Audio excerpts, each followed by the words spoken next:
Hello friend and अस्सलाम वालेकुम। Welcome to easy learning. ये ACC 501 के लेक्चर सीरीज़ है और इसके अंदर हम ओवरव्यू करेंगे 1 से लेकर 22 लेक्चर तक, ताकि आपकी एग्ज़ाम की प्रिपरेशन के अंदर आसानी हो जाए। तो आइए स्टार्ट करते हैं। फाइनेंस। इस लेक्चर के अंदर हम इसके अंदर हम फाइनेंस के बारे में पढ़ेंगे कि फ़ाइनेंस क्या होता है और फाइनेंस की कुछ बातें हम डिस्कस करेंगे। तो फाइनेंस जो है वो 4 एरिया बेसिक्स होते हैं। बिजनेस फाइनेंस होता है पहला, और भी होते हैं आगे, इस नेक्स्ट स्लाइड में आएगा वो, लेकिन बिजनेस फाइनेंस की इसके अंदर एक्सप्लेनेशन दी हुई है कि वो 3 टाइप के क्वेश्चंस होते हैं बिजनेस फाइनेंस के अंदर, कि भाई लॉन्ग टर्म इन्वेस्टमेंट में कैसे इंगेज होगा कंपनी। कंपनी होगी, ऐसे तो बिजनेस है कंपनी, ठीक है, जिसमें लॉन्ग टर्म में फिक्स एसिड है और कैपिटल बजटिंग है।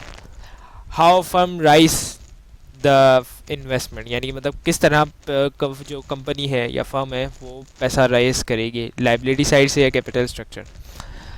और how much short term cash flow does the company need to pay bills, मतलब जो शॉर्ट टर्म बिल्स, मतलब ये कि समझ ले डेली एक्सपेंसेस या फिर मंथली एक्सपेंसेस, उसको किस तरह एडजस्ट करेगी, करंट एसेट करंट लाइबिलिटी जो 12 महीने से कम हो, वर्किंग कैपिटल मैनेजमेंट वगैरह। और दूसरी जो है वो 4 टाइप में से दूसरी टाइप है इन्वेस्टमेंट है, dealing with financial assets such as bond और स्टॉक्स। फाइनेंशियल इंस्टीट्यूट है, बैंक है, इंश्योरेंस कंपनी है।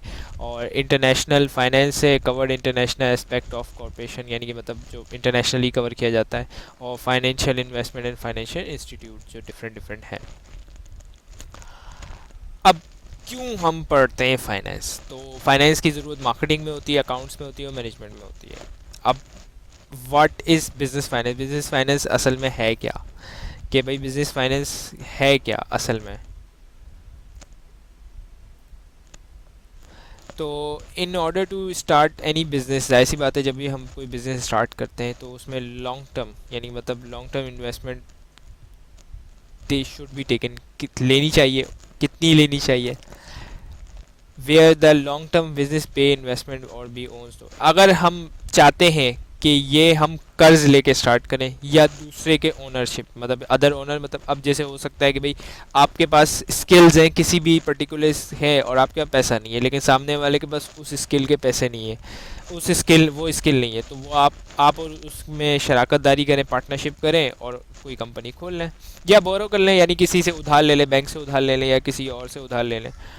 और how manage the daily financial activity, मतलब बिजनेस चल रहा है, अब जैसे बिजली का बिल है, गैस का बिल है, सैलरीज है, रेंट है, इंटरेस्ट है, और भी बहुत सारी डेली एक्सपेंसेस जो आते हैं। इंटरेस्ट तो खैर नहीं आता, लेकिन ये कि इंटरेस्ट भी आ सकता है डेली एक्सपेंसेस के अंदर भी। तो वो सारे के सारे एक्सपेंसेस किस तरह मैनेज करेंगे, ये बिजनेस फाइनेंस में हम सीखते हैं। अब फाइनेंशियल मैनेजर जो है वो क्या है कि try to make smart investment. ऐसी बात है, हर कोई स्मार्ट इन्वेस्टमेंट ही करना चाहता है ताकि उसको अच्छे रिटर्न्स मिले, डिसीजन करेगा। Try to make smart financial decision, जो फाइनेंशियल डिसीजन होते हैं चाहे वो डेली हो लॉन्ग टर्म हो, वो सारे के सारे वो डिसीजन अच्छे से अच्छे लें, ये हमें फाइनेंस सिखाता है। अब हाइपोथेटिकल स्ट्रक्चर बता दिया इन्होंने कि भाई बोर्ड ऑफ डायरेक्टर होते हैं और उसमें CEO, COO और CFO है, और जो ट्रेजडी है और वो कंट्रोलर है, यानी कि ये है। अब business finance and financial management. Financial management decide क्या करता है? कैपिटल बजट होता है। कैपिटल बजट मतलब एनुअली बजट होता है, कैपिटल जो हर साल के साल बनाया जाता है वो है। कैपिटल स्ट्रक्चर है, यानी मतलब किस तरीके से कैपिटल इस्तेमाल होगा, स्ट्रक्चर क्या होगा वो बताता है। वर्किंग कैपिटल मैनेजमेंट है, जिसके अंदर ग्रॉस वर्किंग कैपिटल यानी कि मतलब टोटल एसेट्स, यानी तमाम आपके जो एसेट्स हैं वो, और जो तमाम के तमाम नेट वर्किंग कैपिटल, यानी कि मतलब जो लाइबिलिटीज़ हैं, यानी एसेट को हटा के लाइबिलिटीज़, मतलब नेट वर्किंग कैपिटल वो होता है जो एसेट माइनस लाइबिलिटी है, वो उसके बारे में। अब एक कैपिटल बजट डिसीजन मतलब क्या कि what long term investment should firm engage. तो फिक्स एसेट, टेंजिबल और इंटेंजिबल। टेंजिबल एसेट्स मतलब बिल्डिंग आपने ख़रीद ली या फिर आपने गाड़ी ख़रीद ली, तो ये टेंजिबल एसेट्स हैं। और इंटेंजिबल, जैसे मिसाल दे दिया है, आपने कोई किसी कंपनी की गुडविल ख़रीद ली, तो अब लोग बोलेंगे गुडविल, लेकिन गुडविल जब पार्टनरशिप होती है तो उसके अंदर गुडविल भी एक्वायर कर ली जाती है। तो इंटेंजिबल एसेट्स के अंदर आता है गुडविल है, या फिर पेटेंट ख़रीद लिया आपने या किसी के कॉपीराइट्स ख़रीद लिए, तो वो भी फिक्स एसेट होते हैं। ऐसे आते हैं आपने जैसे 10 साल के लिए कोई बड़ी ब्रांड थी इंटरनेशनली, वो पाकिस्तान में अवेलेबल नहीं थी, आपने उनसे मुआहदा किया और उनके राइट्स खरीद लिए। अब जैसे मिसाल दिए पेप्सी है, पेप्सी कोला है, कोको कोला है, मैकडोनल्ड्स है, के अपना ये बर्गर किंग है, ये सारे जो हैं वो इंटेंजिबल्स हैं, मतलब इंटेंजिबली इनके जो राइट्स हैं वो एक्वायर किए गए और पाकिस्तान में लॉन्च कर दिया गया। अब capital structure decision, how can firm rise money from the requirement by from the required investment. Current liability मतलब जो लाइबिलिटी है जो 12 महीने से कम है, वो उस तरीके से, यानी मतलब उधार, जैसे अब आप माल ख़रीदने जाएँ तो आप माल उधार पे भी ले सकते हैं किसी भी वेंडर से, वो बोलते भाई उधार में 1 महीने के उधार पे दे दो, फिर जैसे ही बिक जाएगा माल मैं तुम्हें पेमेंट कर दूंगा, या मेरे पास पेमेंट आएगी मैं तुम्हें पे कर दूँगा। लॉन्ग टर्म डेट यानी किसी बैंक के पास चले जाएँ तो आप वहाँ से कर्ज ले सकते हैं, वो बैंक आपको लॉन्ग टर्म डेट मतलब बोलेगा भाई 5-6 साल बाद हमें लौटा देना। या फिर शेयर इक्विटी, मतलब क्या आप ओनरशिप तोड़ दें, ये वैसे पब्लिक लिमिटेड कंपनीज में ज़्यादा होता है, या कि भाई या प्राइवेट लिमिटेड में कि शेयर इक्विटी, यानी मतलब एक बंदे को जैसे मिसाल दे दिया है कि उसके पास पैसा तो है, जैसे मैंने पहले भी मिसाल दी, लेकिन वो काम करना नहीं चाहता, या फिर वो चाहता है कि यार बस पैसा मेरा ले लो और मुझे इतना प्रॉफिट दे दो बस। तो शेयर इक्विटी के ज़रिए भी पैसा अराइज किया जाता है इन्वेस्टमेंट के लिए। अब है net working capital investment decision, how much short term cash flow does the company need to be base में। Network working capital, current asset और करंट लाइबिलिटी, मतलब ऐसी बात है कि शॉर्ट टर्म के लिए कितना, मतलब ये डिसीजन मेकिंग है कि भाई कितना पैसा चाहिए आपको शॉर्ट टर्म के लिए। मतलब आज जैसे आपको बिल पे करने हैं तो वो, अब बिल तो 1 महीने बाद आना है, ठीक है, ये नहीं कि 1 साल बाद आएगा, तो वो तो डेली एक्सपेंसेस में या शॉर्ट टर्म में एक्सपेंसेस में काउंट होता है। तो उसमें अंदर देखा जाता है कि नेट वर्किंग कैपिटल कितना है आपके पास। नेट वर्किंग कैपिटल मतलब क्या कि current asset minus current liability, मतलब उससे पता चल जाता है कि आपका नेट वर्किंग कैपिटल कितना मौजूद है। Form of businesses, 3 major form, यानी 3 किस्म के बिजनेसेस होते हैं। सोल प्रोप्राइटरशिप, ये वो बिज़नेस होता है जो इकलौता बंदा स्टार्ट करता है। समझ ले, इसमें आपको मैं कह दूं कि बंदा फाउंडर भी होता है, बंदा ओनर भी होता है, और एक सेठिया कल्चर होता है। सेठिया कंपनी से हम कह सकते हैं, सेठिया कंपनी होती है, उसे हम सोल प्रोप्राइटरशिप में लाते हैं। पार्टनरशिप के अंदर जनरल पार्टनरशिप जो आम पार्टनरशिप होती है, और ये कि मतलब जैसे आप और मैं पार्टनरशिप करके कोई भी बिज़नेस खड़ी कर सकते हैं या बिज़नेस बना सकते हैं, तो पार्टनरशिप है। लिमिटेड लाइबिलिटी, पाकिस्तान में लिमिटेड लाइबिलिटी का इतना सच कोई कॉन्सेप्ट नहीं है, इतना आ रहा है, आहिस्ता आहिस्ता आ रहा है, लेकिन बाहर मुल्कों में लिमिटेड लाइबिलिटी का कॉन्सेप्ट आ चुका है कि पार्टनरशिप भी कंपनी की तरह लिमिटेड लाइबल होगी। लिमिटेड लाइबल का मतलब क्या कि अगर अल्लाह ना करे, खुदा ना करे, पार्टनरशिप जो है वो क्राइसिस में आके डिसोल्यूशन हो जाती है पार्टनरशिप की, यानी कि ख़त्म हो जाती है पार्टनरशिप, या कोई पार्टनर इंसॉल्वेंट हो जाता है, तो उसकी लिमिटेड लाइबिलिटी है, मतलब जितना उसने कैपिटल दिया हुआ था उतना उसके पास से जाएगा, उसके पर्सनल एसेट्स बेच के नहीं किया जाएगा। लेकिन पाकिस्तान में इतना कॉन्सेप्ट नहीं है लिमिटेड लाइबिलिटी का, आहिस्ता आहिस्ता आएगा और आ रहा है आहिस्ता आहिस्ता, लेकिन इतना कोई कॉन्सेप्ट नहीं है। कॉर्पोरेट तो लिमिटेड लाइबिलिटी कंपनी, ये तो ऐसे आते जैसे प्राइवेट लिमिटेड होती है, गारंटी लिमिटेड होती है, पब्लिक लिस्टेड कंपनी होती है, अनलिस्टेड जो स्टॉक मार्केट पर लिस्टेड होती है, और इसकी लाइबिलिटी भी लिमिटेड होती है कि भाई जितना, जैसे मिसाल दे दिया कि एक बंदे ने 1000 शेयर ख़रीद लिए और उसके 10 रुपये के हिसाब से 10,000 शेयर बन गए। अब कंपनी कंपनी डिज़ोल्व हो जाए, कंपनी ख़त्म हो जाए, बंद हो जाए कंपनी, लेकिन जो ऑनर है उससे 1 रुपया एक्स्ट्रा नहीं मांगा है। हाँ, वो रकम जो उसने दी हुई थी वो तो चले जाएगी, लेकिन उससे 1 रुपया एक्स्ट्रा नहीं माना जाएगा। ये होती है limited liability company, separate from the owner control. हाँ, ये होता है इसके अंदर कि भाई ओनर कोई और होता है, कंट्रोल किसी के पास होता है। हो सकता है ओनर के पास भी कंट्रोल हो, लेकिन मोस्टली ऐसा नहीं होता। अब एजेंसी प्रॉब्लम, एजेंसी रिलेशनशिप, क्या मतलब क्या प्रिंसिपल जो है वो हायर कर रहा है एजेंट को to represent their interest, stock holder और higher principal as manager as are too. अब क्या मतलब, यानी कि मतलब जो स्टॉक होल्डर है, यानी मतलब जो शेयर खरीद रहा है वो प्रिंसिपल है, और वो हायर मैनेजर कर रहा है। मैनेजर मतलब यानी कि डायरेक्टर को हायर कर रहा है कि वो कंपनी चलाए। भाई मैंने अपना पैसा दे दिया, मैंने अपना स्टेक खरीद लिया, अब मैंने यानी डायरेक्टर को पैसे दे दिए कि भाई तुम कंपनी चलाओ। अब इसके अंदर हाँ ये भी हो सकता है कि भाई जो एजेंसी का जो यानी मतलब जो एजेंसी प्रॉब्लम कहाँ पे आएगी कि conflict of interest of principal.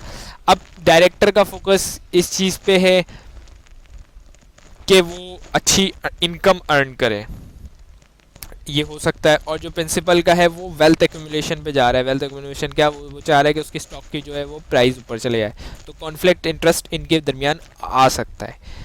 ठीक है, managing the goal and agency cost, ऐसी बात है, गोल और एजेंसी कॉस्ट तो पढ़नी ही पढ़नी है। और मैनेजिंग गोल, गोल में be different from the stakeholder. मैंने बताया कि जैसे कि भाई स्टेक होल्डर का यानी शेयर होल्डर का जो गोल है वो ये है कि भाई मेरी कंपनी की जो स्टॉक प्राइस है वो ऊपर जाए और मेरी कंपनी ग्रो करे। और हो सकता है जो मैनेजर का गोल हो वो ये ना हो, मैनेजर का ये भी गोल हो सकता है कि मैं सिर्फ एक अच्छी हैंडसम सैलरी कमाऊँ और घर चले आऊँ। तो यहाँ पे कॉन्फ्लिक्ट आ सकता है। अब firm and the financial market, मतलब कितने किस्म की मार्केट होती है कि जहाँ से फाइनेंशियल मार्केट यानी मतलब पैसा कमाया जा सकता है, पैसा लिया जा सकता है। प्राइमरी मार्केट वो जहाँ पे पहली दफ़ा कोई चीज़ आए। प्राइमरी मार्केट मतलब आप समझ लें स्टॉक मार्केट में जब कंपनी कोई लिस्ट होती है तो वो प्राइमरी मार्केट के तौर पे जानी जाती है, प्राइमरी मार्केट है, वहाँ से फाइनेंस आ सकता है। सेकेंडरी मार्केट के अंदर बैंक आता है, इंश्योरेंस कंपनी आती है, और वो दीगर इदारे जो जो प्राइमरी में नहीं आते, और इंश्योरेंस कंपनीज़ हैं और प्राइवेट अरेंजमेंट और भी बहुत सारी चीज़ें आती हैं, वो आता है। Dealer versus auctioneer, auction maker, auction maker यानी कि मतलब जो ऑक्शन करवाते हैं वो, और डीलर जो होते हैं बड़े बड़े डीलर होते हैं, वहाँ से पैसा आ जाता है। तो नेक्स्ट स्लाइड है कि बैलेंस शीट। बैलेंस शीट मतलब अगर देखा जाए तो तीन चीज़ों से मिलके बनती है, जिसके अंदर एसेट्स हैं, लाइबिलिटी है, ओनर्स इक्विटी है। अब चाहे पार्टनरशिप हो, सोल प्रोप्राइटर हो, या कंपनी हो, लिमिटेड हो, कुछ भी हो, तीन ही चीज़ें इसकी रहेंगी। ठीक है। अब बैलेंस शीट एनालिसिस यानी कि मतलब अकाउंटिंग, लिक्विडिटी है, डेप्ट है, इक्विटी है, और वैल्यू है, कॉस्टिंग है। ठीक है। अब अगर देखा जाए कि डेप्ट जो है यानी कि जो कंपनी जो कर्ज ले रही है वो कैपिटल स्ट्रक्चर में फाइनल लेवरेज कहलाया जाता है, लेकिन ये सेंस है कि इससे फ़ायदा भी हो सकता है, नुकसान भी हो सकता है कंपनी को।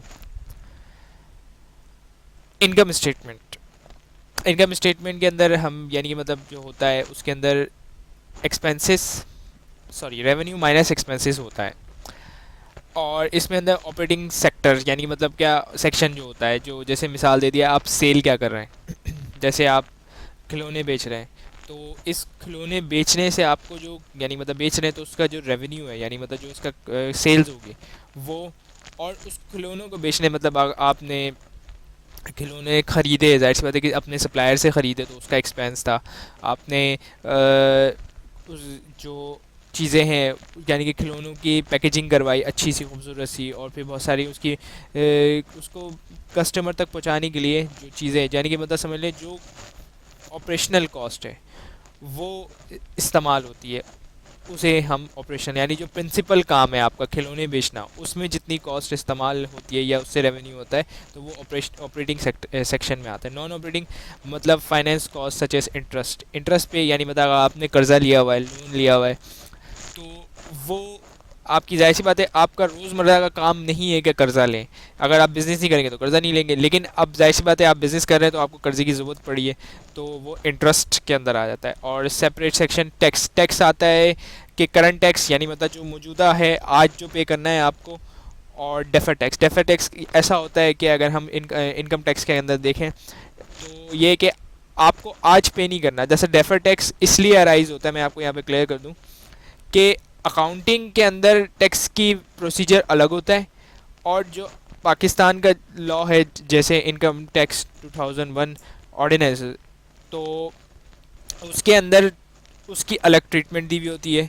मैं आपको छोटी सी मिसाल देता हूँ कि जो जब भी आप कोई कैपिटल एसिड बाय करते हैं तो उसको यूज़फुल लाइफ पे अकाउंटिंग के अंदर डिवाइड करते चले आते हैं।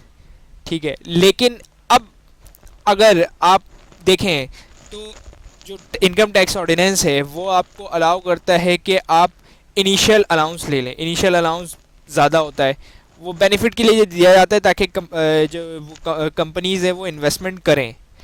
तो इनिशियल अलाउंस और करंट टैक्स, जैसे अकाउंटिंग के अंदर आपने 10 साल पे उसको डेप्रिशिएट करना, लेकिन इनिशियल अलाउंस इतना मिल गया कि वो उसकी हाफ कॉस्ट हो गई, तो अब डेफर टैक्स अराइज होएगा।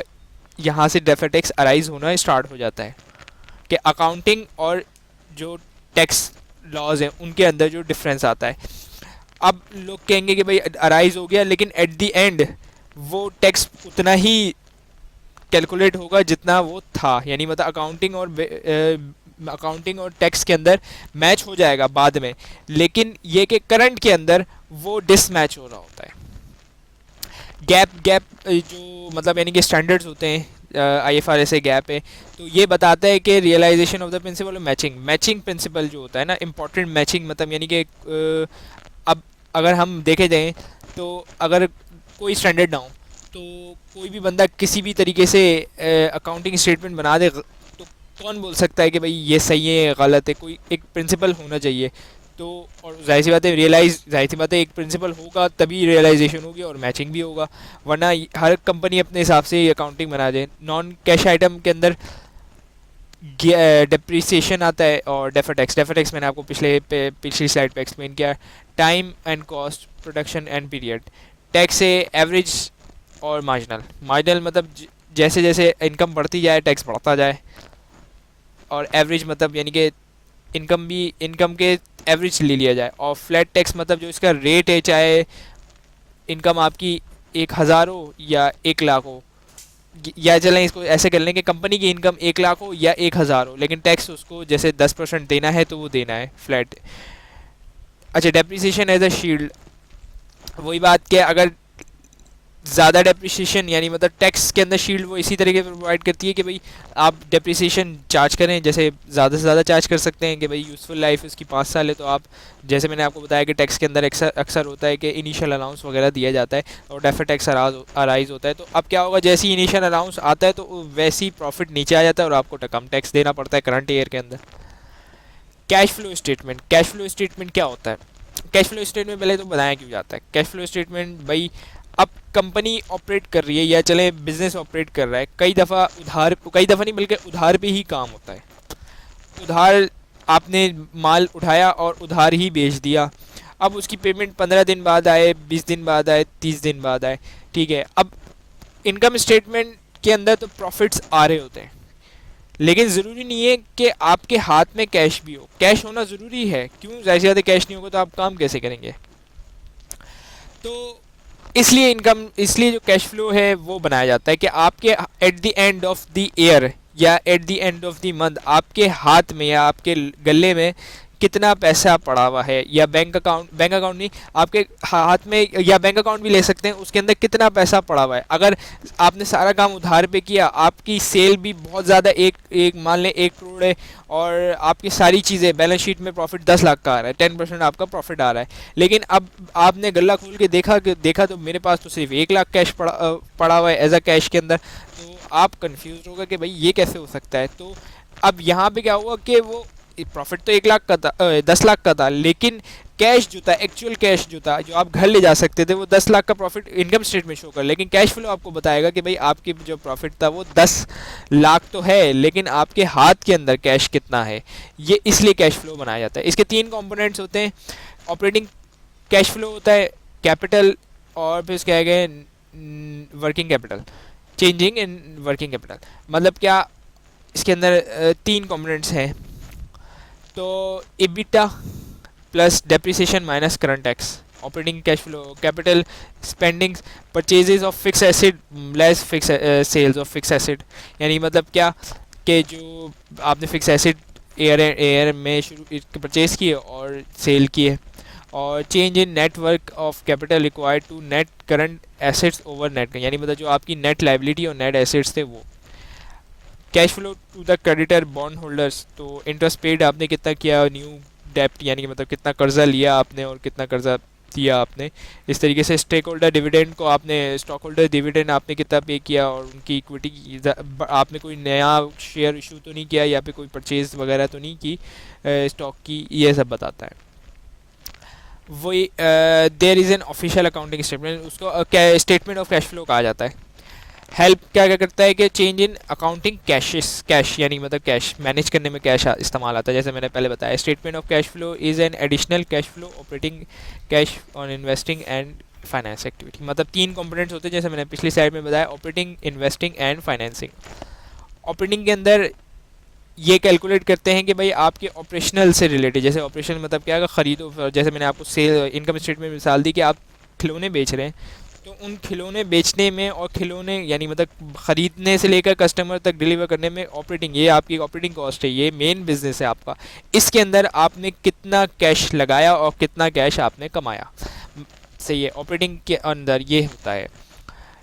लेकिन इसके अंदर कुछ नॉन कैश आइटम भी आते हैं, जैसे कि डेप्रिसिएशन में आपको किसी को पैसे नहीं देने, जाहिर सी बात है आपने किसी को पैसे नहीं देने, लेकिन ये कि फिर भी कैश यानी मतलब एक आपने सामान यानी इसलिए अब लोग बोलेंगे भाई इसमें कैश नहीं देना तो ये क्यों आ रहा है, इसकी वजह ये है कि आपने एसेट तो ख़रीदा था ना, और जब एसेट ख़रीदा था तब तो पैसे पे किए थे ना, अब उसको आप आहिस्ता आहिस्ता अपने कैश से यानी समझ लें आप उसको डेप्रिशिएट कर रहे हैं, आप उसको निकाल लें खर्चों को।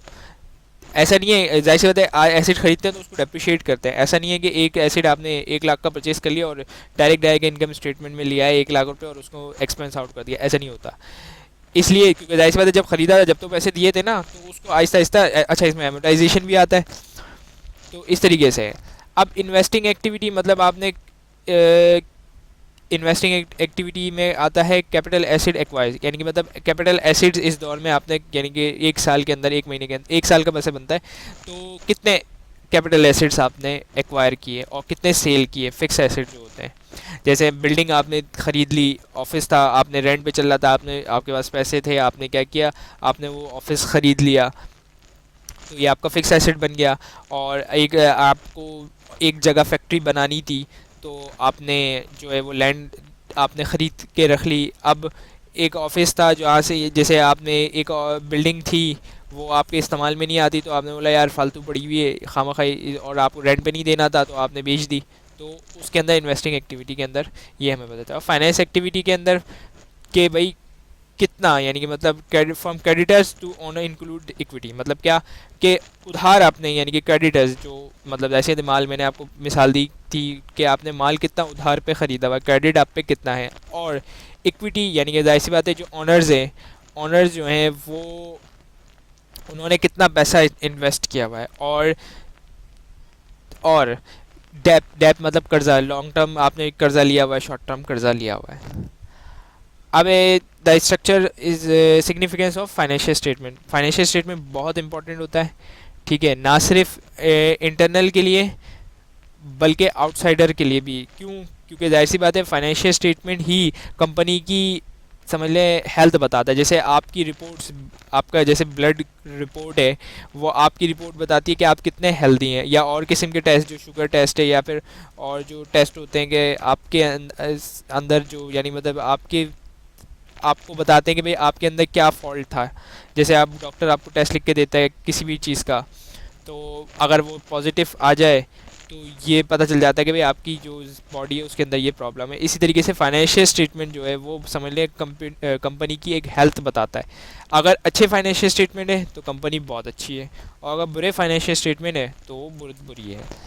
तो अब इसके यानी कि अंदर यूज़ कौन कौन करता है। एक्सटर्नल यूज़ जो है वो ट्रेड क्रेडिट है, जो अब माल जैसे मिसाल दे दिया है कि अब अगर क्रेडिटर है वो बंदा उधार उसी को देगा जिससे उधार मिलने की तवक्को है, मतलब यानी उसको पैसा मिलने की तवक्को है, वो उस कंपनी को कभी भी नहीं देगा जो लिक्विडेशन यानी कि जो बंद होने वाली कंपनी है वो उसको कभी भी पैसा नहीं देगा। बॉन्ड होल्डर है, अब आपने लॉन्ग टर्म बॉन्ड्स होल्ड यानी मतलब मार्केट में बेचना है, तो उस बॉन्ड्स के एवज उनको इंटरेस्ट मिलेगा। तो अब वो ये तो नहीं चाहेंगे कभी भी कि वो ऐसी कंपनी में बॉन्ड्स ख़रीद लें जो कंपनी बंद होने वाली हो, या फिर जो इंटरेस्ट पे ही ना कर सके, या इंटरेस्ट दे रही है और कंपनी से बहुत कम दे रही है। शेयर होल्डर्स जो होते हैं वो प्रॉफिटेबल यानी मतलब जाहिर सी बात है उनकी प्रॉफिटेबिलिटी डिविडेंड जो मिलता है, और long term health of the firm में या कंपनी कह लें, मर्जी है कोई भी। तो लॉन्ग टर्म हेल्थ जाहिर सी बात है अगर हेल्थ ही अच्छी नहीं होगी कंपनी के, मतलब आज अगर कंपनी में प्रॉफिट कम हुआ है तो इसका मतलब इंडिकेट ये कर रहा है कि फ्यूचर में प्रॉफिट कम क्या लॉस भी हो सकता है, और अगर आज लॉस हो गया तो ये भी इंडिकेट कर रहा है कि कंपनी अगले सालों में बंद भी हो सकती है। तो ये एक्सटर्नल्स के होते हैं।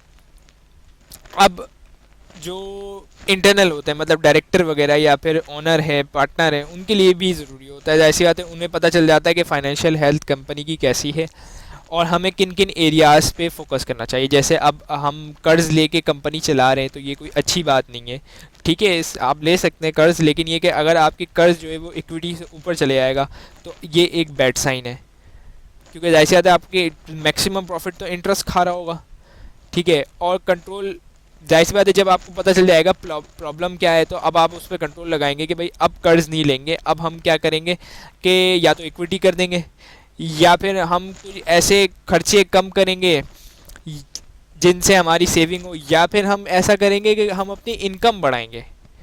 और अब जब अंडरस्टैंडिंग हो गई, पता चल गया कि भाई क्या क्या करना है, अब फोकस के साथ हम supply to fund to analysis, यानी मतलब अब हम उसके ऊपर इम्प्लीमेंट कर सकते हैं। It is impossible to direct to compare the, मतलब क्या, हाँ इसके अंदर मतलब ये क्या कह रहे हैं स्टैंडर्डाइज के भाई, ये कह रहे हैं कि इम्पॉसिबल है टू डायरेक्ट कंपैरिजन किसी भी दो कंपनीज का जिनके फाइनेंशियल स्टेटमेंट आपके सामने हो, और उसकी कॉमन है, यानी कुछ ना कुछ आपको कॉमन उसके अंदर बनाना पड़ेगा जिसके अंदर work with percentage instead of dollars. मतलब ये कह रहे हैं कि भाई अगर एक कंपनी को आप दूसरी कंपनी से कंपेयर करना चाहते हैं तो कुछ कॉमन साइड्स तो आपके कॉमन ग्राउंड्स तो रखने पड़ेंगे जिसके अंदर कि एक परसेंटेज हो इंस्टेड ऑफ डॉलर हो, मतलब यानी कि फाइनेंशियल स्टेटमेंट परसेंटेज में हो इंस्टेड डॉलर में ना हो। सही है। Standardise financial statement in all item with common size, यानी कि मतलब यानी कि जो सबके जो प्रेजेंटेशन है वो आइटम की एक सी होनी चाहिए। Balance sheet show as a percentage of total asset total income as percentage, यानी मतलब एज परसेंटेज, ये परसेंटेज के अंदर शो बैलेंस शीट आइटम भी, इनकम स्टेटमेंट आइटम भी और एसेट्स वगैरह भी परसेंटेज में show. Although a company common size better analysis instead of that to be performance and judge it to be, मतलब क्या कि अब जाहिर सी बात है कि भाई जब कॉमन साइज़ होगा तो वो बेटर एनालिसिस के अंदर हमें मदद करेगा और परफॉर्मिंग की बेटर जजमेंट भी हम कर सकते हैं कि भाई किस फर्म में कौन सी फर्म है कि हमारा कंपटीटर क्या कर रहा है। अब जैसे मिसाल दे दिया गया शेयर होल्डर इन्वेस्ट करने का सोच रहा है, तो जाहिर सी बात है जब उसने कोई कॉमन ग्राउंड्स बना लिए तो अब वो तो बैठ गया इस कॉमन ग्राउंड्स बना के, और उसने उस हिसाब से एनालिसिस किया कि भाई मुझे इस कंपनी के जो शेयर्स हैं वही ख़रीदना है, तो उसके फ़ायदा है। अब ज़ाहिर सी बात है शेयर की वैल्यू ऊपर जाएगी या उसको अच्छा डिविडेंड मिलेगा तो वो फ़ायदा हो गया। ये है। Another way to avoid the problem is to difference in the financial ratio. Financial ratio हम आगे पढ़ेंगे कि फाइनेंशियल रेशियो क्या होते हैं। तो मैं आपको यह बता देता हूँ कि भाई कंपनी की हेल्थ बताने में मददगार होते हैं कि भाई क्विक रेशियो होता है, करंट रेशियो होता है, एसिड टेस्ट रेशियो होता है, तो इसके अंदर यानी कि मतलब डिफरेंट डिफरेंट किस्म के रेशियोज़ होते हैं। वो बताते हैं कि कंपनीज़ के पास अब जैसे कि कितना एसिड है लाइबिलिटी को कवर करने के लिए, कितनी इक्विटी है लाइबिलिटी को कवर करने के लिए, ये हम आगे पढ़ेंगे। तो ये होता है। बस इसके अंदर एक प्रॉब्लम होती है कि हर बंदा यानी कि different frequency as compare to exit someway, मतलब हर बंदा अपने तरीके से निकालने की कोशिश करता है। इसके अंदर ये प्रॉब्लम आ सकती है, आ सकती है, ना आए लेकिन ये कि प्रॉब्लम आ सकती है। तो हम जैसे कैश फ्लो डिस्कस कर रहे थे, अब बात आ गई रेशियो की। जैसे पहले हमने डिस्कस किया था कि फाइनेंशियल स्टेटमेंट को जांचने का या फिर परखने का तरीका जो होता है वो रेशियोज़ होते हैं। तो रेशियोज़ के बारे में ये जो फाइनेंशियल रेशियोज़ हैं इनको इन कैटेगरीज़ के अंदर जो एक एक करके हम पढ़ेंगे कि भाई शॉर्ट टर्म सॉल्वेंसी है, लिक्विडिटी, इसके अंदर हम पढ़ते हैं कि कंपनी जो है वो अपने बिल्स, मंथली बिल्स जो होते हैं, टेलीफोन का बिल है, गैस का बिल है, अपना बिजली का बिल है, वो पे करने के लिए कर सकती है। लॉन्ग टर्म सॉल्वेंटी मतलब यानी कि जो लॉन्ग टर्म जो लोन कंपनी ने लिए हुए, बैंक से कर्ज़ा उठाया हुआ, कर्ज़े पे ऊपर आपने एक जो बिल्डिंग बनने को दी हुई है और फिर उसमें प्लांट लगेगा तो वो सारे कर्ज़े, तो उसमें पता चलता है। एसिड मैनेजमेंट और turnover ratio instead and efficiency of the acid, यानी इसमें ये देखा जाता है कि जितने भी एसिड आपने बनाए हैं वो इंटेंसिटी है और उसकी एफिशिएंसी है कि या नहीं है। और प्रॉफिट रेशियो जाहिर सी बात है कि आपके जितने यानी मतलब प्रॉफिटेबल रेशियो यानी कि जो प्रॉफिट्स हैं वो कितने हैं कि वो आपके एक्सपेंसेस को कंट्रोल, यानी एक्सपेंसेस से ज़्यादा तो नहीं हो रहे। इसके अंदर मार्केट वैल्यू बियॉन्ड, ये शेयर प्राइस से रिलेटेड होता है और इसमें लिखा हुआ भी है कि गो बियॉन्ड, यानी मतलब जो शेयर प्राइस मार्केट के अंदर चल रही होती है उसको जज करते हैं कि भाई ये share price under value over value है या नहीं। शॉर्ट टर्म रेशियो के अंदर क्या क्या आता है? करंट रेशियो आता है। करंट रेशियो का मतलब क्या, इसका फार्मूला है current asset divided by current liability. सिर्फ करंट एसेट, करंट एसेट के अंदर जैसे आप अपना ले सकते हैं कि भाई आपने किसी को एडवांस दिया हुआ है, सप्लायर से एडवांस में यानी मतलब एडवांस पे किया हुआ है, ये आपका करंट एसेट है। आपने एडवांस इंश्योरेंस पे किया हुआ है, वो एडवांस है। इसी तरीके से करंट लायबिलिटी अगर आपकी यानी मतलब आपने या कस्टमर से भी आप यानी कस्टमर को भी आपने उधार में माल बेचा हुआ है, वो भी एडवांस एसेट है। और इस तरीके से आपने माल जो है वो उधार पे उठाया हुआ है, तो करंट लायबिलिटी है। और भी जिस दिख रहा है कि सिर्फ करंट लायबिलिटी इसमें आती है। क्विक एसिड रेशियो ये क्या होता है? इसके अंदर करंट एसिड माइनस इन्वेंट्री।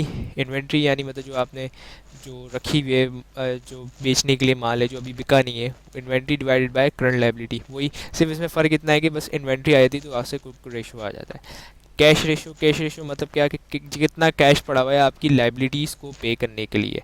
और यानी कि मतलब cash divided by current liability. सिर्फ करंट लाइबिलिटी, लॉन्ग टर्म नहीं, करंट लाइबिलिटी को पे करने के लिए कितना है। लॉन्ग टर्म सॉल्वेंसी के अंदर आता है टोटल डेप्ट रेशियो, जिसके अंदर total asset minus total equity divided by total assets. मतलब क्या कि आपके जितने टोटल एसेट्स हैं उसमें माइनस करें और फिर उसके आगे जो वैल्यू निकल के आएगी वो आपकी टोटल डेप्ट होगी। इसकी पार्ट है क्या? पहला पार्ट है कि जिसके अंदर डेप्ट इक्विटी रेशियो, इसके अंदर टोटल डेप्ट और डिवाइडेड बाय टोटल इक्विटी। मतलब क्या जितने तमाम कर्जे हैं उसको डिवाइड कर दें इक्विटी पे, तो पता चल जाएगा कि आपके कर्जे ज़्यादा हैं या इक्विटी ज़्यादा है। हो सकता है कर्जे ज़्यादा हो सकता है इक्विटी ज़्यादा हो, लेकिन ये कि मोस्टली चांसेस कर्जे ज़्यादा होने का होता है।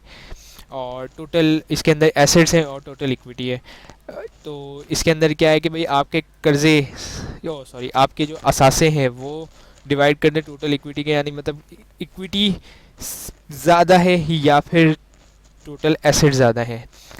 अब है interest cover ratio, time interest and earning, यानी इबिट्टा लिखा हुआ है, इसके मायने होते हैं earning before interest and tax.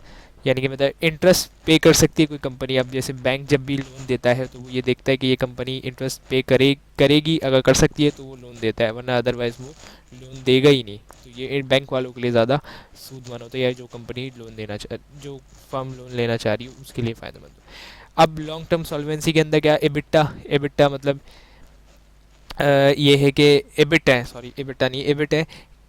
तो इसका मतलब यही है कि वही earning before interest and tax और माइनस डेप्रिसिएशन स्लैश इंटरेस्ट। अब एसिड कवर रेशियो यानी मतलब जितना एसिड्स है यानी कैश है आपका वो कितना कवर कर सकता है इंटरेस्ट को, इसके अंदर ये देखा जाता है। और एसिड मैनेजमेंट रेशियो के अंदर जो मतलब यानी कि जो आपके एसिड यूटिलाइजेशन है वो एफिशिएंसी है, इंसेंटिव है और use as a firm to generate sales, यानी मतलब कितने एसेट्स आपके खर्च हो रहे हैं आपकी सेल बढ़ाने के लिए या सेल करने के लिए। उसके जो सब डिवीजन है उसके अंदर है inventory turnover ratio, cost of goods sold divide by. अच्छा, इसका मतलब क्या है कि भाई आप ज़्यादा इन्वेंट्री तो नहीं खरीद रहे या कम इन्वेंट्री तो नहीं खरीद रहे, इससे ये लगाया जाता है। डेली सेल्स इन्वेंट्री यानी कि मतलब ऐसी बात है, इसके अंदर भी वही चीज़ है कि इन्वेंट्री से रिलेटेड कि कभी कभार ये होता है कि कई चीज़ आपने ज़्यादा ख़रीद ली और उसको बिकने में टाइम लग रहा है तो आपका पैसा फंसा हुआ है। मकसद इस रेशियो का ये है कि पैसा आपका फंसा हुआ है। अब आप उस पैसे को कहीं और किसी और काम में भी लगा सकते थे अगर आप इन्वेंट्री ज़्यादा नहीं खरीदते, और अगर ज़्यादा कम खरीदी तो अब आउट ऑफ स्टॉक हो गया तब भी आपका लॉस है। तो रिसीवेबल टर्नओवर रेशियो यानी मतलब credit sale divide by account receivable.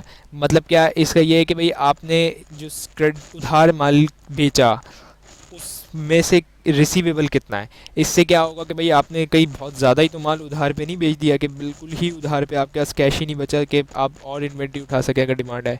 इससे ये अंदाज़ा होता है। और 360 टर्नओवर रिसीवेबल मतलब क्या कि भाई आप इन दोनों रेशो से ही आपको ये अंदाज़ा होगा कि भाई हम ज़्यादा उधार ना दें माल को, मतलब दें। और ये कि अगर 360 मतलब एक बंदा कितने डेज़ में पे करने के लिए पे कर रहा है, उधार ले रहा है, तो अंदाज़ा इससे मैनेजमेंट ये लगाती है। पे over turn ratio, cost of goods sold divide by पे ओवर, वही बात है कि आपको मतलब कितने दिनों में आप पे कर रहे हैं या कितने दिनों में आपको पे करना पड़ रहा है। इसके अंदर भी 360 यानी मतलब कितने डेज़ आपको लग रहे हैं पे अपना जो पेबल है यानी जो उधार माल है वो करने में। Total asset turnover ratio sales divide by total है, यानी मतलब एक सेल्स और टोटल एसेट्स, मतलब सेल्स से सेल्स जनरेट हो रही है, टोटल एसेट्स कितने खर्च हो रहे हैं। और कैपिटल इंटेंसिव रेशियो का मतलब ये है कि भाई टोटल जितने एसेट्स हैं आपके उसको डिवाइड कर दें सेल्स से, तो अब आपको पता चल जाएगी कैपिटल इंटेंसिव रेशियो।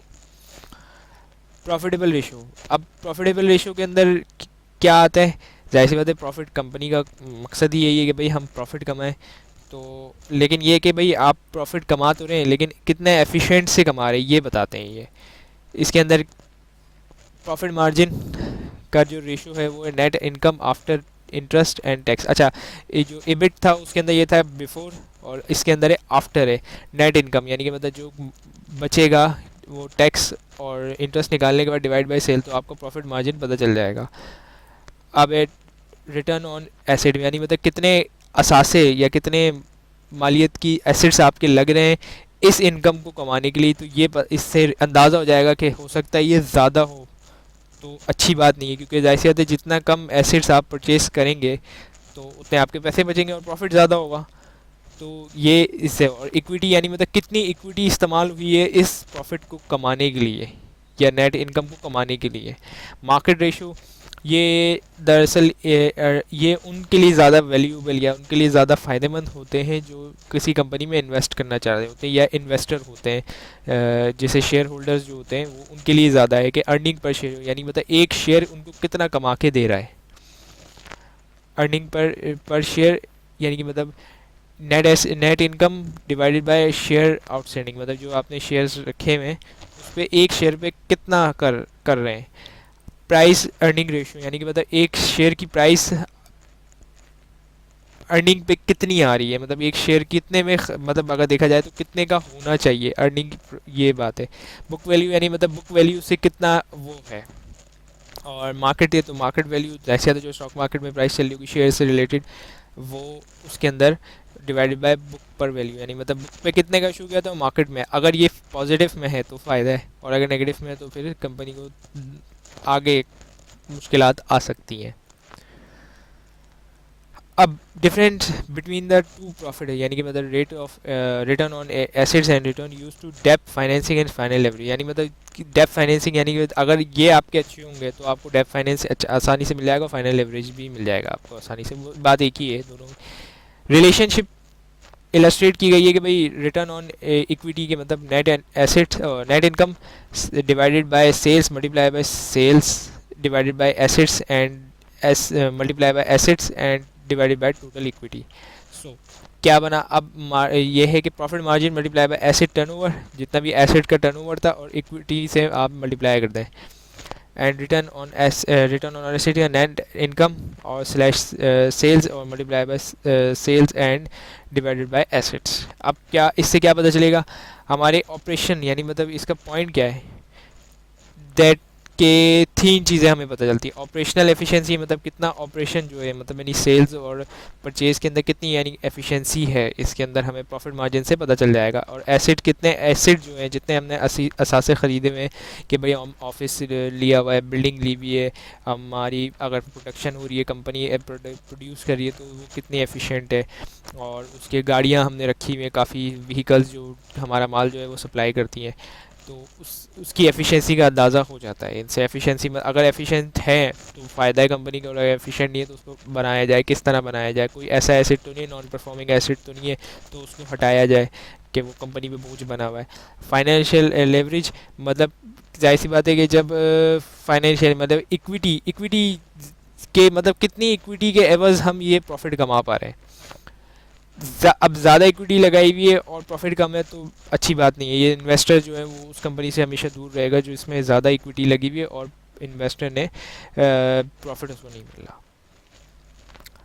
अब पे डिविडेंड, ये जैसे डिविडेंड है कि cash dividend divided by net income, यानी मतलब कितना पे, कितना कैश डिविडेंड, जो कंपनी जब डिविडेंड डिक्लेयर करती है, कंपनी डिविडेंड दो तरीके से भी कर सकती है कि भाई शेयर इशू कर दें या बॉन्ड इशू कर दें, लेकिन ये क्या अगर वो कैश दे रही है तो उस पे इनकम पे, यानी वो कितने इनकम का फ़ीसद, कितने इनकम फ़ीसद वो दे रही है। Retain earning divided by retention ratio जो है, retain earning divided by retain earning के अंदर बहुत सारी चीज़ें आती हैं, रिजर्व भी आते हैं, जनरल रिजर्व, स्पेशल रिजर्व और भी बहुत सारी चीज़ें होती हैं, वो अकाउंटिंग में आपने पढ़ी होंगी। तो रिटेन अर्निंग में यहाँ डिस्कस नहीं कर रहा क्योंकि लेक्चर काफ़ी लंबा हो जाएगा अगर रिटेन अर्निंग, तो वो है रिटेंशन आल्सो नोन है पी लो बैक रेशो, ये कहलाता है, और इसके अंदर पता चलता है कि हम कितना बिज़नेस जो है वो काम कर रहा है, डिनोटेड बाय बी। अच्छा, ये जो रिटेंशन रेशियो है वो डिनोटेड बाय बी, ये आगे हमारे आगे काम आएगा कि बी से कैसे है।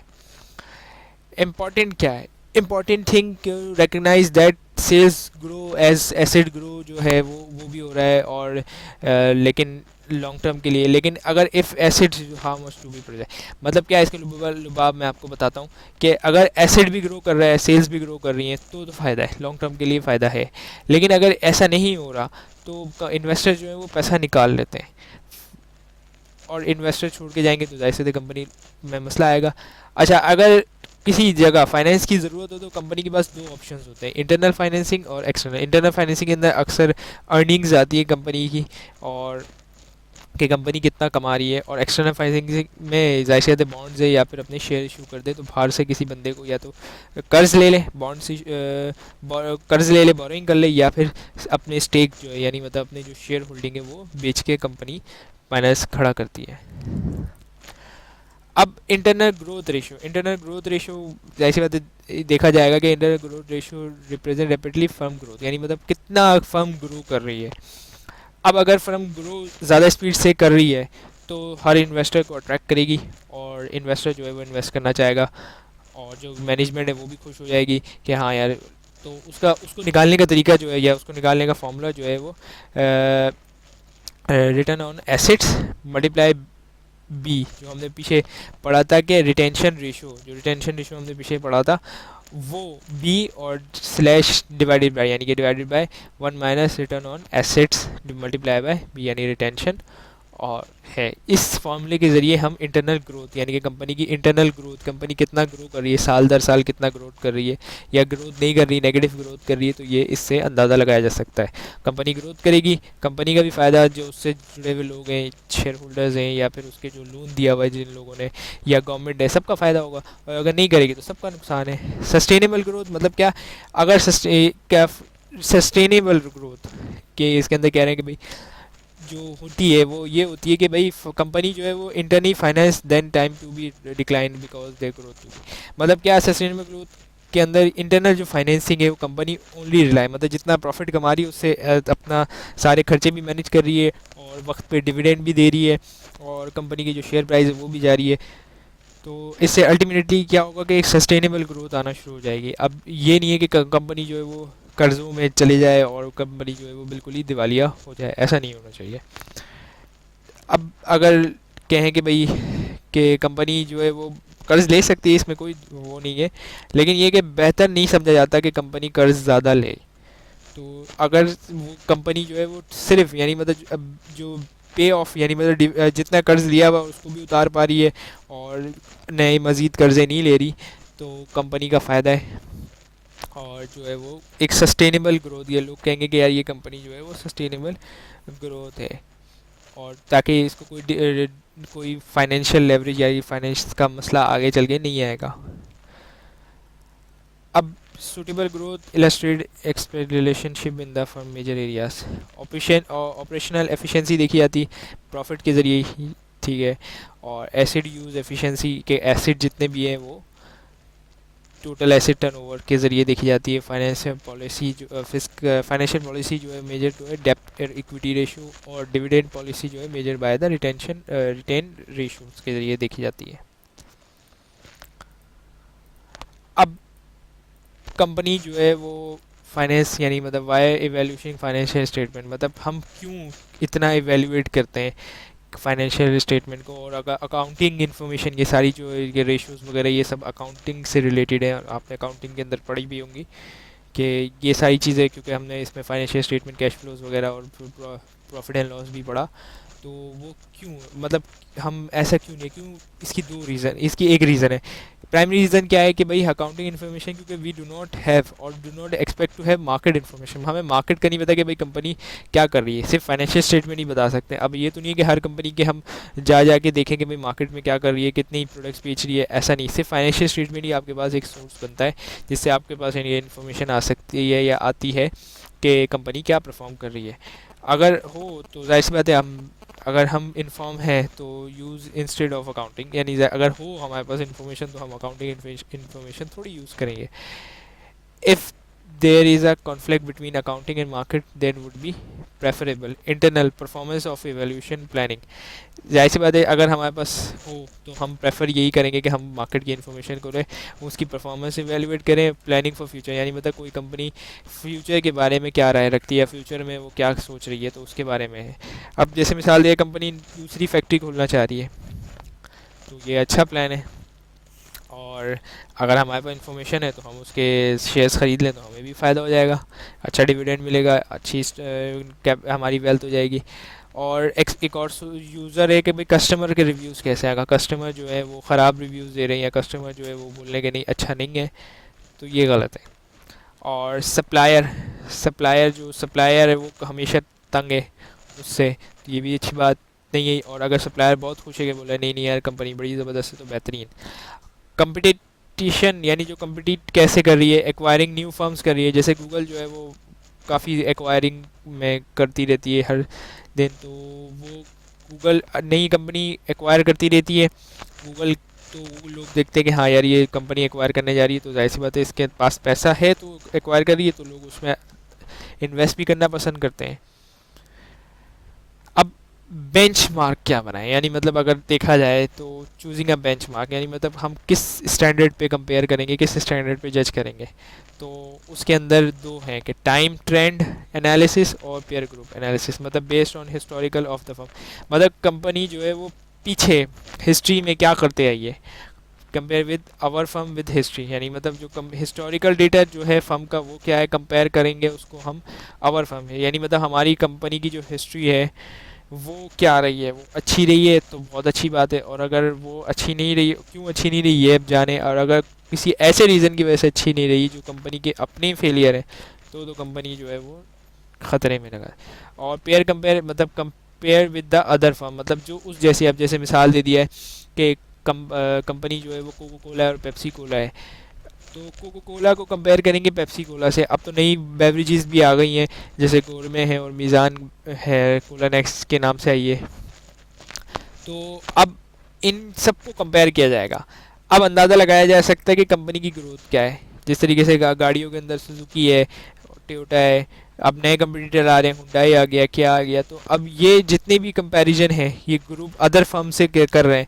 अगर अगर सुजुकी कंपनी लॉस में जा रही है तो पता इसकी हिस्ट्री की वजह से पता चलेगा भाई ये क्यों लॉस में गई, इसकी वजह जो सामने आई वो देखा कि भाई प्राइसेस बहुत ज़्यादा बढ़ा दी और जो है वो गाड़ियाँ जो है जायसे मार्केट के अंदर कम आ गई, कम यानी मतलब लोग ख़रीद रहे हैं, ठीक है, लेकिन ये भी हुआ कि साथ जो है वो अदर कंपटीशन उतरा, तो मार्केट जो है वो सेचुरेट तो नहीं है कि मार्केट में हेल्दी कंपटीशन आ रहा है, तो एक समझ ले परफेक्ट कंपटीशन जैसी फ़िज़ा कायम होना शुरू हो गई है, तो कस्टमर का फ़ायदा है, लेकिन जो कंपनी है उसके लिए नुकसान है। तो ये है problem with the financial analysis कि भाई फाइनेंशियल स्टेटमेंट में कुछ गलत यानी मतलब प्रॉब्लम्स आती हैं, फाइनेंशियल स्टेट में एनालिसिस करते हुए हो सकती हैं गलतियाँ।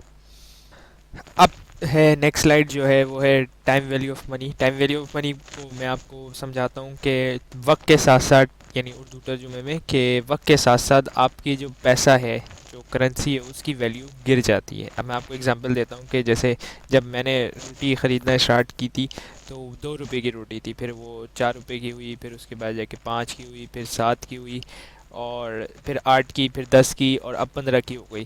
तो क्या आपके जो 2 रुपये थे वो उसी शक्ल में, ठीक है, 10 रुपये भी उसी शक्ल में, और 15 रुपये भी यानी वह 5 का सिक्का भी उसी शक्ल में, लेकिन क्या हुआ कि वक्त गुजरता गया और जो आपका जो पैसा है वो गिरता गया, यानी मतलब पैसे की जो वैल्यू है वो गिरती चली गई। कि मतलब 10 साल पीछे चले आएँ तो आपको काफ़ी ऐसी चीज़ें सस्ती मिल जाएंगी, तो वो इसी वजह से होता है कि टाइम के साथ साथ जो है मनी की जो है वो वैल्यू गिर जाती है। इसके अंदर भी यही किया गया है कि जो आज डॉलर की वैल्यू है वो अगले यानी कि मतलब अगले साल या अगले 10 सालों में डॉलर की वैल्यू गिर जाएगी आज की निस्बत, ये बात इसमें कही गई है। अच्छा, अब इंटरेस्ट, सिंपल इंटरेस्ट होता है, कंपाउंड इंटरेस्ट होता है। सिंपल इंटरेस्ट तो ये होता है कि मतलब मतलब इसके अंदर जैसे कि आपने 1000 रुपये लगाए और 1 साल की मेचोरिटी थी उसकी, और 10% इंटरेस्ट रेट था, आपको 10% मिल गया 1 साल बाद। अब दूसरे साल आप गए तो 10% अब आपको मिल जाएगा कि 1200 हो जाएंगे, इस तरीके से 1200 से ऐड हो जाएंगे तो 1300 हो जाएंगे। इस तरीके से ये सिंपल इंटरेस्ट है। कंपाउंड इंटरेस्ट जो होता है, यानी कि अगर हम देखा जाए तो उसके अंदर जो आपका प्रिंसिपल एक दफ़ा लगाया, मतलब 1000 रुपये आपने लगाए, तो पहले साल तो आपको 1100 रुपये मिलेंगे, लेकिन दूसरे साल अब 1000 रुपये प्रिंसिपल पे नहीं मिलेंगे, अब 1100 पे आपको इंटरेस्ट मिलेगा। 1100 पे आपको 1221 रुपये के करीब तकरीबन मिलेगा, और इसी तरीके से आगे यानी कि 1333 रुपये शायद बन जाएगा, तकरीबन इतना ही बन जाएगा, या इससे थोड़ा सा ज़्यादा हो जाएगा उसके ऊपर। यानी मतलब जो पिछले आज का प्रिंसिपल है वो अगले साल का प्रिंसिपल उसमें, ओ सॉरी, इंटरेस्ट उसमें ऐड होगा, और फिर उस पर जो आपको इंटरेस्ट मिलेगा। तो ये होता है कंपाउंड और सिंपल इंटरेस्ट का फ़र्क। इसको हम थोड़ा सा पढ़ भी लेते हैं कि भाई compound multiply by the principal और इन्वेस्टर। इसका जो फार्मूला है कि इन्वेस्टमेंट यानी मतलब जो आपको है प्रिंसिपल, प्रिंसिपल यानी मतलब जो आपकी पेमेंट है वो रेट आर मतलब रेट, और टाइम यानी मतलब कितने टाइम में। अब इसके मतलब यानी कि इन्वेस्टमेंट जो मिलेगी हम, यानी मतलब जो एक फाइनल अमाउंट मिलेगा, प्रिंस पी जो आप पेमेंट यानी मतलब मिल रही है आपको, रेगुलर पेमेंट आपको करनी पड़ी है मिल रही है वो, और मल्टीप्लाई बाय वन आर यानी मतलब इंटरेस्ट, और पावर दी टी, ये पावर का निशान है, यानी मतलब इसके ऊपर टी आता है, इसके अंदर मल्टीप्लाई होता है, इसके अंदर पावर जाती है। Face value, future value, one one period formula, मतलब यानी कि एक पीरियड, जैसे आज है एक, जैसे मिसाल दे एक साल का पीरियड होता है, जैसे एक साल का पीरियड होता है, अब एक सिंगल पीरियड के लिए क्या फार्मूला यूज़ होगा, इसके अंदर क्या होगा, जैसे पता है एक टाइम नहीं है, यानी मतलब फेस वैल्यू जो हो गई वो, यानी कि मतलब जो मिलेगा एक साल बाद, और जो आपकी यानी कि जो एक पेमेंट है जो यानी कि आपको करनी है या आपको मिलेगी, और वन प्लस आर यानी मतलब इंटरेस्ट रेट, या आप समझ ले आपको पेमेंट करनी है। जैसे मिसाल दे दिया है कि आपको एक बंदा बोले कि भाई, बल्कि आप उस बंदे को पैसे दे दें 1000 रुपये कर्ज़ा, बल्कि वो आपको कर्ज़ा दे दे 1000 रुपये, और आप उसको अगले साल आप उसको लौटाएं, तो 1000 रुपये आपने उसको लौटा दिए, लेकिन आपको इंटरेस्ट भी देना पड़ेगा। इंटरेस्ट देने गए तो 1100 रुपये, आपको 10% इंटरेस्ट रेट है तो 1100 रुपये आपको देने पड़ेंगे। अब मल्टीपल पीरियड यानी मतलब एक से ज़्यादा, मतलब अब उसने बोला कि नहीं भाई मैं यानी आप जो है कर्ज़ा ले रहे हैं वो 5 साल के लिए कर्ज़ा ले रहे हैं, 5 साल के लिए आप कर्ज़ा ले रहे हैं, तो आपको आपने 5000 रुपये कर्ज़ा लिया, हर साल आपको हज़ार रुपये की पेमेंट करनी है, और उसमें ऐसे में इंटरेस्ट भी होगा, और टाइम मतलब यानी कि जितने 5 साल मतलब 5 साल में मल्टीप्लाई हो जाएगा। ये एक साथ ही फार्मूला, यानी मतलब अब आप बोलेंगे कि भाई एक साथ ये एक ही फार्मूले के, यानी मतलब एक यही फार्मूला डालेंगे तो आपको 5 साल पे कितनी पेमेंट करनी होगी वो एकदम से आ जाएगी।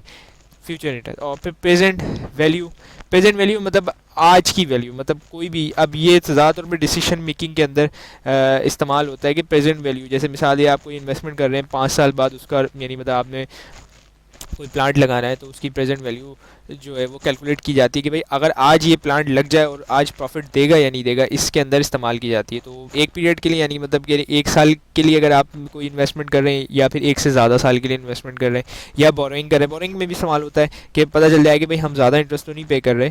तो ये है, इस तरीके से है। तो इसका फार्मूला देखते हैं कि भाई present value divided by face is equal to face value multi divided by one plus R मतलब क्या, रेट ऑफ इंटरेस्ट। अब इसके अंदर ये फेस वैल्यू को डिवाइड करें 1 प्लस, यानी ये जो है वो 1 पीरियड को जाहिर करता है, यानी कि मतलब एक से ज़्यादा है, क्योंकि ये आपका एक से ज़्यादा है, इसमें आप समझ लें आपकी एडवांस पेमेंट नहीं है, आपकी जो है पेमेंट वो है एडवांस पेमेंट नहीं है, वो आपकी पोस्ट पेमेंट यानी बाद में पेमेंट है, इसलिए वन ऐड यहाँ पे हो रहा है। अब आप सोचोगे वन क्यों ऐड हो रहा है, वन इसलिए ऐड हो रहा है क्योंकि एक साल बाद पेमेंट होनी है, इसलिए वन यहाँ पे आ रहा है, और प्लस इंटरेस्ट रेट, और फिर उसके मल्टीप्लाई बाय टाइम, या फिर इसको दूसरा फार्मूले से भी देख सकते हैं कि भाई पहले यानी कि मतलब आप इसमें से जो है वो फेस वैल्यू मल्टीप्लाई बाय 1 कर दें और डिवाइडेड बाय 1 + RT कर दें, ठीक है।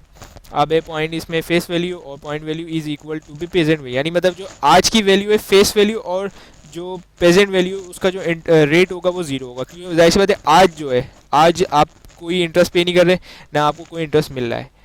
तो जो आप जैसे आप कोई कर्ज़ा लेंगे तो आज तो आज आप ले लें तो आपको एक साल बाद ही पेमेंट करनी पड़ेगी ना, तो इसलिए आज ज़ीरो होगी। और positive related to face value interest और negative investment related between two interest rate. ठीक है, अब इसके अंदर क्या बोल रहे हैं कि फाइंड करना है आपको क्या, इंटरेस्ट, यानी आर आपको गिवन नहीं है, आपको बता दी कि भाई फेस वैल्यू इसकी इतनी है, पेमेंट्स आपकी यानी जो आप किस्तें दे रहे हैं वो इतनी है, वन तो हमें पता है कि भाई ये पोस्ट पेमेंट है तो इसलिए वन आ रहा है यहाँ पे, और मल्टीप्लाई बाय जो आपके पीरियड है 12। तो अब इसमें क्या करेंगे, ये यहाँ जाके मल्टीप्लाई कर रहा है, यहाँ आके क्या करेगा, ये डिवाइड करेगा, तो 10 आ गया। अब जाहिर सी बात है 12 जो है वो आप ऐसा भी कर सकते हैं कि 12 को डायरेक्ट नीचे यहाँ लिया है क्योंकि ये मल्टीप्लाई कर नीचे, लेकिन इसके अंदर ऐसा किया हुआ है कि भाई 1 के यानी मतलब इसके अंदर 1 अज्यूम कर लिया है, तो इस तरीके से भी कर सकते हैं। तो सिंपल मैथमेटिक्स है, तो एलसीएम ले लिया, यानी कि मतलब सिंपल मैथमेटिक्स के ज़रिए एलसीएम ले लिया ताकि इससे आसानी से सॉल्व हो जाए ये क्वेश्चन। तो ये कर लिया और इस तरीके से आपने अपना आर निकाल लिया, फाइंड कर लिया आर। कोई भी यानी मतलब सारी चीज़ें अवेलेबल हो, एक चीज़ अवेलेबल ना हो, वो इस फॉर्मूले से निकल जाएगी। अब इसके अंदर क्या है, नंबर ऑफ़ पीरियड्स कितने हैं इसमें, यानी मतलब नंबर ऑफ़ टाइम कितनी, यानी मतलब कितने अरसे के लिए लिया जा रहा है। तो इसके अंदर आपको फेस वैल्यू दी हुई है और इंस्टॉलमेंट आपको दी हुई है और 1 प्लस और इंटरेस्ट रेट दिया हुआ, पिछले वाले में इंटरेस्ट रेट नहीं दिया हुआ था, तो आप इसको ले जाएंगे, ये मल्टीप्लाई कर रहा है, वहाँ जाके डिवाइड करेगा और जो है और ये जाएगा, इन लगाया इन्होंने और फिर कहेंगे सिंपल मैथमेटिक्स है, ये आप कर लेंगे। और इस ये है, इसके अंदर सिंपल मैथमेटिक्स है, इसमें तो कोई नहीं है इतना कोई मसला। अब value of multiple cash flow, यानी कि future value of multiple cash flow और प्रेजेंट वैल्यू, जो discount each cash flow separately और पीरियड बाय पीरियड, मतलब क्या, एक अगर जैसे मिसाल दे दिया, एक पीरियड को पीरियड बाय पीरियड भी डिस्काउंट किया जा सकता है, मतलब हमें चौथे साल कितनी देनी है, तीसरे साल कितनी देनी है अगर 5 साल की पेमेंट है, या फिर इस एक साथ सबको किया जा सकता है कि मतलब भाई हमें 5 साल बाद कितनी देनी है, या फिर अगर हम 5 साल पे खड़े हुए, यानी मैं सब मिसाल दी जाए, कई दफ़ा ऐसा होता है, क्वेश्चन ऐसा भी आ सकता है कि भाई आप 5 साल पे खड़े हुए और आपको प्रेजेंट वैल्यू निकालनी है, तो उसमें डायरेक्ट आप जो है वो ज़ीरो पे जाएंगे, क्यों, क्योंकि 1 ईयर तो हो गया ना, इसलिए। अब है एनवीटी के मायने क्या है, series of equal instalment of loan payment के अंदर एनवीटी इस्तेमाल होती है, सीरीज़ ऑफ कांस्टेंट और level of cash flow occur at the end of each period same fix the number is 2। मतलब क्या इसके अंदर ये है कि एनवीटी जो है वो आपकी मतलब सीरीज़ है, कांस्टेंट यानी मतलब कांस्टेंट है, level of cash flow occur at the end of each period fix amount fix number of period is to be. मतलब इसके अंदर एक तो पीरियड फिक्स होंगे, कांस्टेंट लेवल ऑफ सीरीज़ होगी, लेवल ऑफ कैश फ्लोज जो होंगे वो एक सही यानी मतलब बिल्कुल फिक्स होंगे। और एनवीटी ड्यू जो है वो क्या है, annuity due is an due which the cash flow occur at the beginning और period which the asset first and the payment is immediately to be. मतलब अब आप ऐसे समझिए एनवीटी ड्यू को जैसे कि आपको एडवांस कोई पेमेंट करनी है, इसके अंदर लिखा हुआ ना एट द बिगनिंग, यानी जैसे मिसाल दे दिया कि आपने कोई कॉन्ट्रैक्ट किया 5 साल के लिए, लेकिन उसने बोला कि भाई आज मुझे पहली किस्त चाहिए, आज ही कॉन्ट्रैक्ट किया, आज ही पहली किस्त चाहिए। जैसे आप लोन लेने गए तो बैंकर ने बोला भाई आज ही मुझे पहली किस्त चाहिए, उसे एनवीटी ड्यू कहते हैं। तो इसको हम फॉर्मूले से देखते हैं कि प्रेजेंट वैल्यू ऑफ एनवीटी, यानी कि प्रेजेंट वैल्यू दी हुई है और फिर ये वो पेमेंट जो आपकी यानी मतलब आपको करनी है -1 प्रेजेंट वैल्यू और आर। इसको अब यानी मतलब इसके अंदर इलस्ट्रेशन यानी present value interest factor divided by R, यानी मतलब रेट ऑफ इंटरेस्ट। ठीक है, प्रेजेंट वैल्यू दी हुई है और जो आपको पेमेंट करनी है 1 divided by 1 minus R is equal to T, ये है फाइंड द पेमेंट और रेट, यानी मतलब इस तरीके से आपको रेट और पेमेंट दोनों मिल जाएंगे।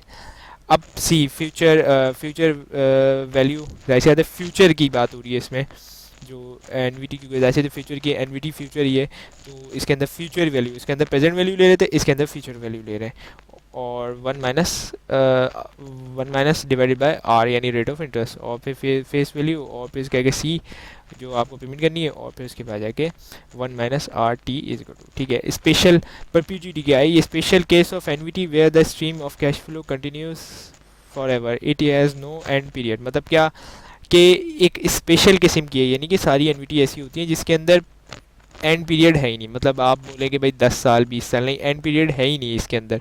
ये कंटिन्यूस है, फॉर एवर कंटिन्यूस है। जैसे इसके अंदर मिसाल भी दी है कि prefer stocks become does not become mature, यानी मतलब स्टॉक जो है वो कभी मेच्योर नहीं हो सकते, स्टॉक चलते ही रहते हैं, यानी स्टॉक प्राइजेस ऊपर नीचे चलती रहती है, लेकिन वो बढ़ती रहती है, तो उसमें कभी रुकाव नहीं आता, रुकती नहीं है। अफेक्टिव इंटरेस्ट रेट क्या होता है? ये इंटरेस्ट रेट वो अफेक्टिव रेट जो होता है वो ये होता है कि मतलब रियल अमाउंट ऑफ इन्वेस्टमेंट, यानी मतलब अगर आपने कोई इन्वेस्टमेंट की हुई है तो उस पर जितना इंटरेस्ट मिला है उसका रियल अमाउंट ये रिप्रेजेंट करता है। और यानी मतलब इससे जैसे अब आप या फिर अगर आप लोन लें तो उसके ऊपर जितना अमाउंट आपको पे करना है एज इंटरेस्ट वो शो करता है। तो effective interest rate is equal to 1 plus quote rate और स्लैश डिवाइडेड बाय एम और 1 माइनस एम। एम क्या है? एम इसके अंदर क्या है? M is number of time the interest is compound, यानी मतलब कितनी दफ़ा इंटरेस्ट जो है वो कंपाउंड हुआ है। एनुअल परसेंटेज रिटर्न्स मतलब क्या कि इंटरेस्ट रेट जो है वो चार्ज हो रहा है period multiple by number of period, यानी मतलब क्या, इंटरेस्ट रेट चार्ज पर period multiply by number of period per year, के इंटरेस्ट चार्ज है किस पे? पर पीरियड, एक पीरियड पे, और मल्टीप्लाई कर रहे हैं number of period per year. अब है लोन, तीन किस्म के लोन है, pure discount, interest only, amortise. Pure discount के अंदर क्या है? बोरोवर जो रिसीव कर रहा है वो टुडे और रीपे करेगा single lump sum eight the same, मतलब इसकी मिसाल दी जा सकती है कि अगर आप अपने दोस्त से 1000 रुपये कर्जा लेते हैं और आप उसको बोलते हैं कि भाई मैं आपको एक हफ्ते बाद दे दूंगा, तो आपने 1000 रुपये कर्जा लिया। अब इसके अंदर इंटरेस्ट इन्वॉल्व भी है, हो सकता है, और इंटरेस्ट नहीं भी इन्वॉल्व हो सकता, नहीं होता ज़्यादातर पे, जैसे प्योर डिस्काउंट लोन है तो उसके अंदर इंटरेस्ट इतना नहीं है। तो अब आपने लिया और जाके आपने एक हफ्ते बाद लौटा दिया इंटरेस्ट। अब इसके इंटरेस्ट ओनली लोन, इसके अंदर कॉल फॉर बोरोइंग में इंटरेस्ट ईच पीरियड और repay at the entire principal, यानी मतलब इंटरेस्ट तो इसके अंदर ईच पीरियड के अंदर दिया जाएगा। मतलब जैसे अगर आपने बैंक से कर्जा लिया हुआ है तो 5 साल का कर्जा लिया हुआ है, तो अब इसके अंदर इंटरेस्ट तो आप पे कर रहे हैं, लेकिन जो प्रिंसिपल है वो entire principal at the same time, मतलब यानी क्या, सम टाइम इन फ्यूचर, मतलब 5 साल बाद हो सकता है कि भाई प्रिंसिपल, यानी मतलब इंटरेस्ट तो आप हर साल पे कर रहे हैं, लेकिन जो प्रिंसिपल है वो कभी फ्यूचर के अंदर, यानी कि सम टाइम, मतलब यानी कि चले लगा लें कि 5 साल बाद आपको एक सही प्रिंसिपल पे करना पड़ेगा, इंटरेस्ट आप पे करें। और amortise required the boring, amortise loan क्या होता है? Amortise loan required the boring repay of the loan amount over the time और प्रोसेस पे of and make regular payments and deductions. मतलब क्या, इसके अंदर ये होता है कि भाई आप लोन जैसे कर्जा आपने बैंक से लिया तो आप प्रिंसिपल भी पे कर रहे हैं, साथ साथ आपकी जो वो है रेट ऑफ इंटरेस्ट जो है वो भी आप साथ साथ पे कर रहे हैं। इसके अंदर क्या होता है? फिक्स प्रिंसिपल, यानी कि borrower pay the interest each plus sum fix amount and medium term loan, मतलब क्या कि जो बोरोवर है वो इंटरेस्ट पे कर रहा है each plus sum of fix amount, यानी मतलब जो ईच फिक्स है, यानी मतलब बोरोवर जो है वो इंटरेस्ट पे कर रहा है पीरियड के प्लस सम फिक्स अमाउंट, यानी मतलब फिक्स अमाउंट पे बोरो पे कर रहा है। और जो फिक्स पेमेंट है वो borrower make single fix payment each period, यानी कि मतलब कार वगैरह लोन्स के जब लेते हैं तो उसके अंदर फिक्स पेमेंट है ईच पीरियड की, मतलब ये नहीं है कि जैसे आपने किस्त बनवा ली 21,000 रुपये, तो अब वो 21,000 रुपये के अंदर उसका इंटरेस्ट भी शामिल है और उसकी जो प्रिंसिपल है वो भी शामिल है। ये नहीं होगा कि कभी 21,000 हो गया, कभी 22,000 हो गया और कभी 25, ऐसे नहीं होगा। तो उसके अंदर प्रिंसिपल और जो एक फ़िक्स अमाउंट ही आपको पे करना है। अब है बॉन्ड्स। बॉन्ड्स दो, यानी मतलब मेन कैटेगरीज होती हैं जो गवर्नमेंट इस्तेमाल करती है, बॉन्ड्स और कॉर्पोरेट बॉन्ड्स होते हैं। यानी मतलब जो कंपनीज़ है वो शेयर इशू नहीं करना चाहती हैं, शेयर इशू नहीं करती तो वो बॉन्ड्स इशू कर देती हैं। और गवर्नमेंट जो होती है जब अपने खर्चे यानी कि मतलब पूरे नहीं हो रहे होते या फिर गवर्नमेंट को पब्लिक से कर्जा उठाना होता है लॉन्ग टर्म के लिए, तो वो बॉन्ड्स इशू करती है। कंपनी भी लॉन्ग टर्म के लिए इशू करती है बॉन्ड्स।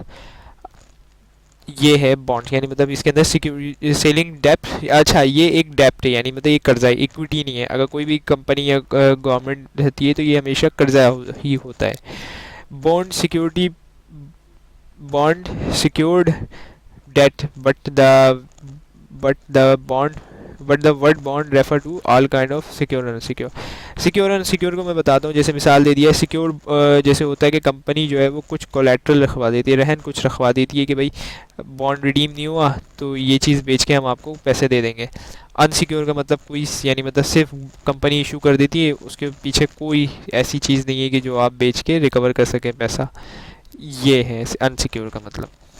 पेमेंट जो है वो कूपन पी टू बी, अच्छा, coupon payment each period until the bond ready mature. और अच्छा कूपन, अब लोग पूछते हैं कि भाई कूपन क्यों कहते हैं इसको। तो पहले होता था कि ब्रिटिशर्स के दौर में जब ब्रिटिशर्स जो है वो बॉन्ड इशू करते थे तो उसके साथ कूपन लगाते थे। जैसे 5 साल का बॉन्ड है तो 5 कूपन लगाते थे। अब बंदा हर साल कूपन लेके जाता था उनके ऑफिस, वो कूपन उस बुक में से निकालते थे, फाड़ते थे उसको और वो उसको दिखाते थे जिससे उन्होंने यानी मतलब जिससे बॉन्ड ख़रीदा था वो उनको इंटरेस्ट पे कर देता, इसलिए उसको कूपन कहते थे। आज भी कूपन तो खैर आज तो नहीं है डिजिटली, लेकिन आज भी उसको कूपन एक यानी कि मतलब समझ लें आइडेंटिटी की वजह से उसको रखा जाता है। पे फेस पर मेच्योरिटी होती थी। मेच्योर मतलब यानी कि बॉन्ड्स का ऐसा होता है कि भाई मेच्योर हो 10, जैसे 5 साल बाद मेच्योर हो रहा है, 10 साल बाद मेच्योर हो रहा है, ऐसा होता है।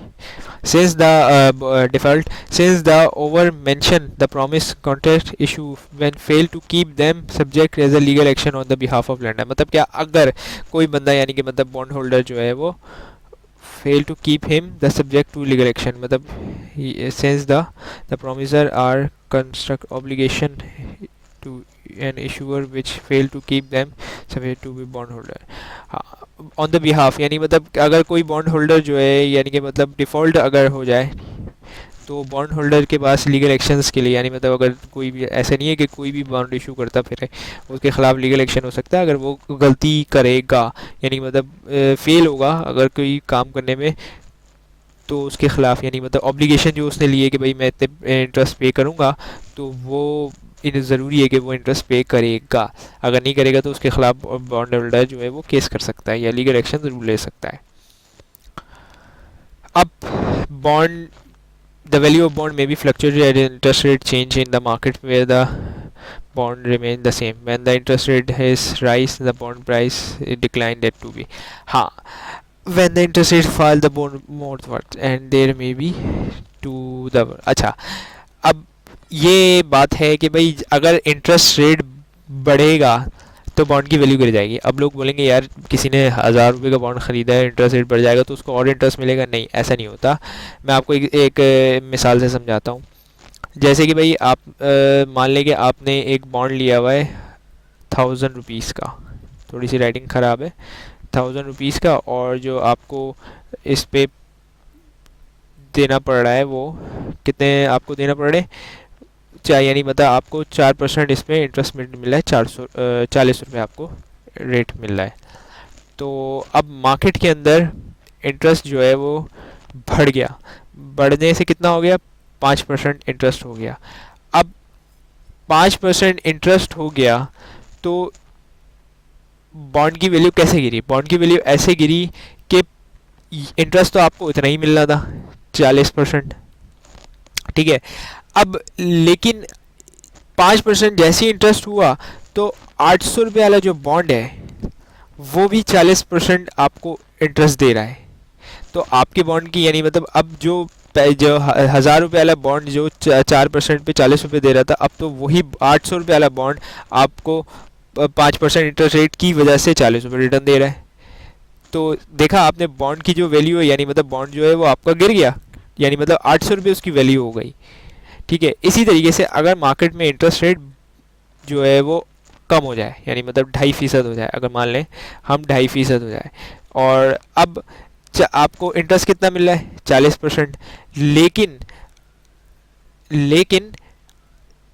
1600 रुपये का जो बॉन्ड है वो अब आपको 40 रुपये देगा। तो अब इससे अंदाज़ा लगाएं कि भाई अगर आपका 1000 रुपये का बॉन्ड था और आपको 4% इंटरेस्ट रेट मिल रहा था तो 40 रुपये, लेकिन यही बॉन्ड 800 रुपये का हो गया, लेकिन इंटरेस्ट रेट जो है वो बढ़ गया। इंटरेस्ट रेट बढ़ने की वजह से वो 800 रुपये का हो गया, और अब आपको 40 रुपये यानी मतलब लेने के लिए अब पैसा जो है वो कम खर्चना पड़ रहा है, तो बॉन्ड की वैल्यू तो गिर गई। अब इसी तरीके से अगर बॉन्ड की इंटरेस्ट रेट गिर गया 2.5% पे आ गया तो 16 100 रुपये लगेंगे आपको 40 रुपये के इंटरेस्ट रेट पे। तो ये है कि इस तरीके से होती है। अच्छा, determine the bond point, determine the value of the bond at the point where the need to, यानी कि मतलब नंबर ऑफ पीरियड कितने, मेच्योरिटी उसके अंदर रह गई है, फेस वैल्यू बताती है, कूपन रेट यानी कि और रेट कितना दिया गया है आपको, मार्केट का इंटर रेट कितना है अगर सिमिलर बॉन्ड है, यानी yield to be मैंने the interest required in the market और bond is called yield to be, मतलब क्या जो इंटरेस्ट रिक्वायर्ड है, यानी मतलब जो एक बॉन्ड मार्केट में इंटरेस्ट रेट चल रहा है वो आपका yield कहलाता है। अब एक cash bond cash flow has two component, क्या है, एनुअल कंपोनेंट और लमसम फेस वैल्यू। मतलब क्या, एनुअल कंपोनेंट जो कूपन होता है, जैसे मैंने बताया था कि 5 साल के कूपन इशू उसने कर दिए, अब आप जाएं एनुअली, वो आपको कूपन के हिसाब से आपको इंटरेस्ट रेट, या lump sum face value at the maturity, मतलब क्या, अब face value at the maturity मतलब यानी कि अब जैसे गवर्नमेंट ने 5 साल के लिए लोन इशू कर दिए, बॉन्ड्स इशू कर दिए, अब आप 5 साल बाद जाएं उनसे इंटरेस्ट समेत अपना प्रिंसिपल वापस ले लें, तो ये होता है लमसम। अब बॉन्ड वैल्यू क्या है इसके अंदर, सी मल्टीप्लाई बाय 1 माइनस 1, यानी कि मतलब ये इसलिए क्योंकि इसमें प्रेजेंट वैल्यू यानी मतलब ये 1 माइनस 1 यानी कि मतलब इसमें अभी रिडीम हो रहा है, divided by 1 minus 1 plus R multiply by T और divided by R plus face value face और divided by 1 plus R T is equal to, ये तो खैर फॉर्मूला है इसको निकालने का, और इसके अंदर भी यही है कि whereas in the present coupon, अगर प्रेजेंट का निकालना है तो C multiply by 1 minus 1 divided by 1 plus R और मल्टीप्लाई बाय टी और divided by T is the present best discount. अब discount bond shall be in the less, मतलब क्या, अब जैसे मिसाल दे दिया है गवर्नमेंट ने ये किया, अक्सर गवर्नमेंट करती है ये कि आपको बॉन्ड है 5,000 रुपये का, लेकिन उसने आपसे 4,000 रुपये लिए और कहा कि भाई 5 साल बाद आना और हम आपको 5,000 रुपये देंगे। अब आप तो बोलेंगे कि भाई हमारा प्रिंसिपल तो 5,000 था, नहीं, उन्होंने डिस्काउंट पे इशू किया, आपसे लिए ही सिर्फ 4,000 रुपये और 5,000 रुपये जाके 25% इंटरेस्ट रेट था, तो 5,000 रुपये जाके वो आप सॉरी 25% नहीं था, 4 साल के लिए था तो 25% इंटरेस्ट, हाँ 4 साल के लिए था और तो 25% इंटरेस्ट रेट, तो अब आप जाएंगे तो उसके अंदर उन्होंने डिस्काउंट पे पहले ही डिस्काउंट पे इशू कर दिए, ताकि उससे फ़ायदा ये होता है कि गवर्नमेंट को फ़ौरन पैसा मिल जाता है और आपका पैसा कम इस्तेमाल होता है। प्रीमियम कुछ ऐसे बॉन्ड होते हैं जिनकी फेस वैल्यू से भी ज़्यादा वो महंगे बिक जाते हैं, बहुत कम होता है लेकिन ये कि हो जाता है कि भाई फेस वैल्यू से भी ज़्यादा वो बिक जाते हैं। अब रिमेंबर क्या करनी है आपको, मेच्योरिटी पीरियड, यानी मतलब जब बॉन्ड जो है वो time where the issuer pay the principal to the investor, मतलब जो मेच्योरिटी वो पीरियड होता है जब प्रिंसिपल जो है यानी मतलब जिसने इशू किया है वो इन्वेस्टर को प्रिंसिपल वापस करेगा। Coupon regularly equal amount where the issuer to be invest periodically, मतलब जो कूपन होते हैं जो मैंने बताया कि भाई आप जाएँ उधर और वो आपको कूपन की रेट देख के आपको कूपन दे देंगे। रेट एनुअल रेट होता है par divided by par value, और पेमेंट है तो par value multiply by coupon rate. अब par value divide by face value multiply by principal divide by principal, sorry face value और face par value face value principal value are the same, sorry मैं गलत कह गया था उस वक्त, तो और ये कि मतलब पार वैल्यू फेस वैल्यू और प्रिंसिपल जो है वो सेम है। मार्केट इंटरेस्ट रेट और डिस्काउंट रेट और इंटरेस्ट रेट एट सेम, यानी कि मतलब मार्केट इंटरेस्ट जो है वो या डिस्काउंट रेट और वो आर सेम है। If the discount rate coupon rate par value was equal to the bond, तो इज इक्वल टू है, ठीक है, और डिस्काउंट रेट अगर बड़ा है coupon rate then par value is greater than the bond, यानी मतलब पार वैल्यू वो बॉन्ड से बड़ी है। और इफ़ द डिस्काउंट रेट जो कूपन रेट है par value will be less, ठीक है। अब inverse negative relation between the market and the interest rate and bond value, यानी मतलब क्या, मैंने वही बात बताई कि भाई अगर इंटरेस्ट रेट बढ़ जाएगा तो बॉन्ड की वैल्यू गिर जाएगी, और अगर इंटरेस्ट रेट गिर गया तो बॉन्ड की वैल्यू बढ़ जाएगी। अब small coupon bond risk is higher than the greater coupon bond because the small amount receive had to be early, मतलब क्या जो small coupon bond smaller coupon bond है वो रिस्की ज़्यादा है, और ग्रेटर बिकॉज के उनके जो रिसीव अमाउंट है वो जल्दी मिल जाता है, यानी मतलब उसमें रिस्क ज़्यादा होता है। सेमी एनुअली भी हो सकता है, सेमी एनुअली मतलब क्या, आप साल की नहीं 6 महीने बाद कोई चीज़, यानी जैसे आप हर 6 महीने बाद जाकर आप अपने कूपन जो है वो रिडीम करवा रहे हैं।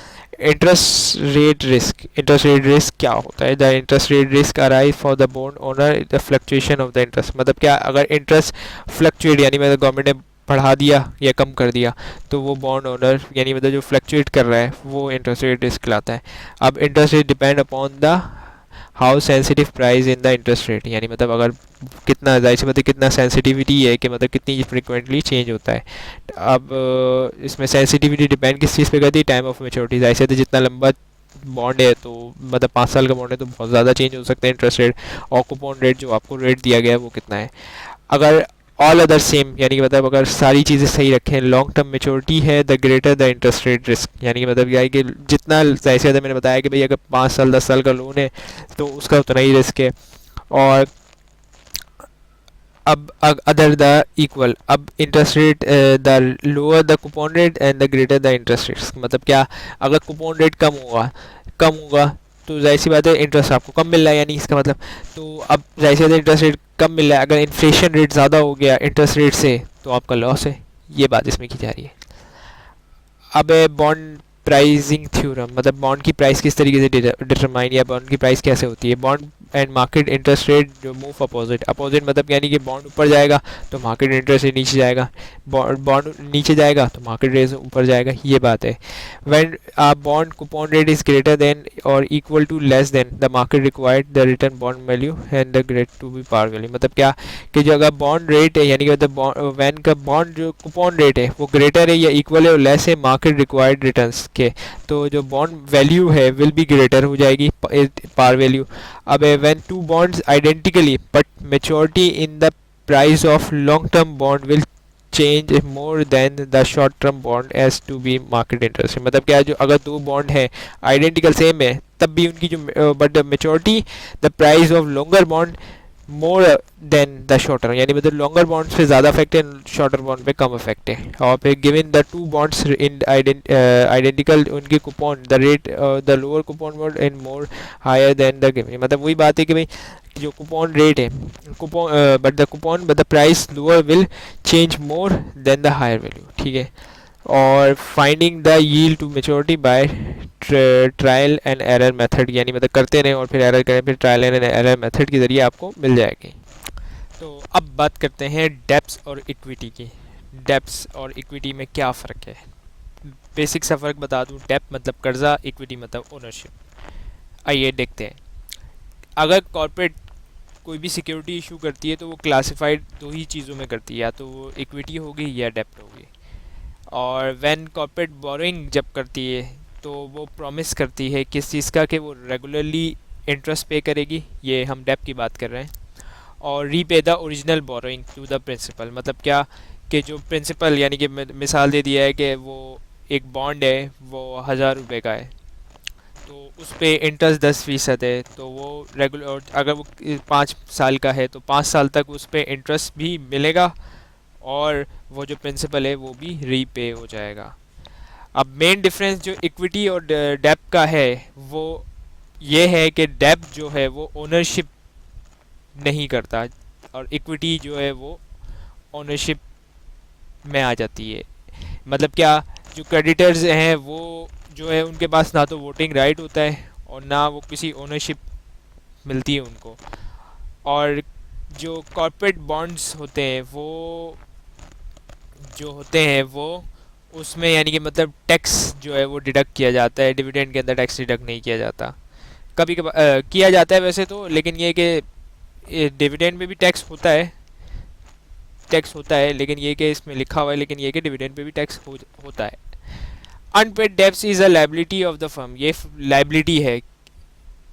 अगर मतलब ये लाइबिलिटी है, अगर जैसे मिसाल दे दिया है अगर कोई कंपनी डिफ़ॉल्ट करती है तो ओनर को तो अगर एक उसके एसेट्स इतने कैपेबल नहीं है कि वो पूरी कर पाए तो ओनर को तो कुछ नहीं मिलेगा। लेकिन डेब्ट के यानी मतलब जो डेब्ट लिया गया, लोन लिया गया, समझ ले डेब्ट जो है वो एक लोन ही है, वो पूरा करना है, वो देना सबसे पहली प्रायोरिटी होती है क्रेडिटर्स को हमेशा सबसे पहले लिक्विडेशन के अंदर। और अगर ऐसा नहीं किया जाए तो और या फिर ये भी हो सकता है कि अगर कंपनी चल रही है लेकिन डेब्ट जो है वो इंटरेस्ट पे नहीं कर रही तो जो डेब्ट होल्डर है वो कंपनी को कोर्ट में ले आ सकता है और अपने बोल सकता है कि भाई इसने पेमेंट नहीं करी। अब डेप्ट कितने किस्म का होता है, शॉर्ट टर्म होता है और लॉन्ग टर्म भी डेप्ट होता है। लॉन्ग टर्म डेप्ट के अंदर क्या होता है कि वो पे प्रिंसिपल ड्यू मेक और इंटरेस्ट भी पेमेंट होगी ऑन पेड बैलेंस की।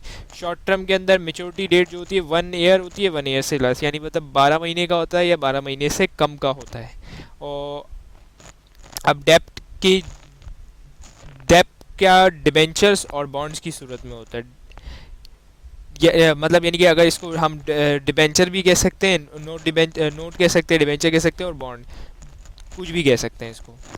अब पब्लिक इशू बॉन्ड मतलब वो जो पब्लिक को, आम पब्लिक को, मतलब जैसे अगर कोई कंपनी इशू करना चाह रही है बॉन्ड, तो कोई भी बंदा जाए जो पैसे रखता है, वो कोई भी जाए और वो बंदा जो है वो पब्लिकली कोई भी बंदा जाके उससे ख़रीद सकता है। और प्राइवेटली मतलब अब ये तमाम पब्लिक के लिए नहीं, सिर्फ स्पेसिफिक लोगों को ही इशू किया जाएगा ये बॉन्ड जो होता है प्राइवेट वाला। अब बॉन्ड इन डेप्थ यानी मतलब क्या, कॉन्ट्रैक्ट है बॉन्ड होल्डर्स के दरमियान और बॉन्ड इशूअर के दरमियान, यानी कि जो बॉन्ड ख़रीद रहा है और जो बॉन्ड बेच रहा है। इसके अंदर ट्रस्टी रखा जाता है। ट्रस्टी वो पार्टी होती है जो इन दोनों को समझ ले ब्रिज करवाती है, लिंक करवाती है।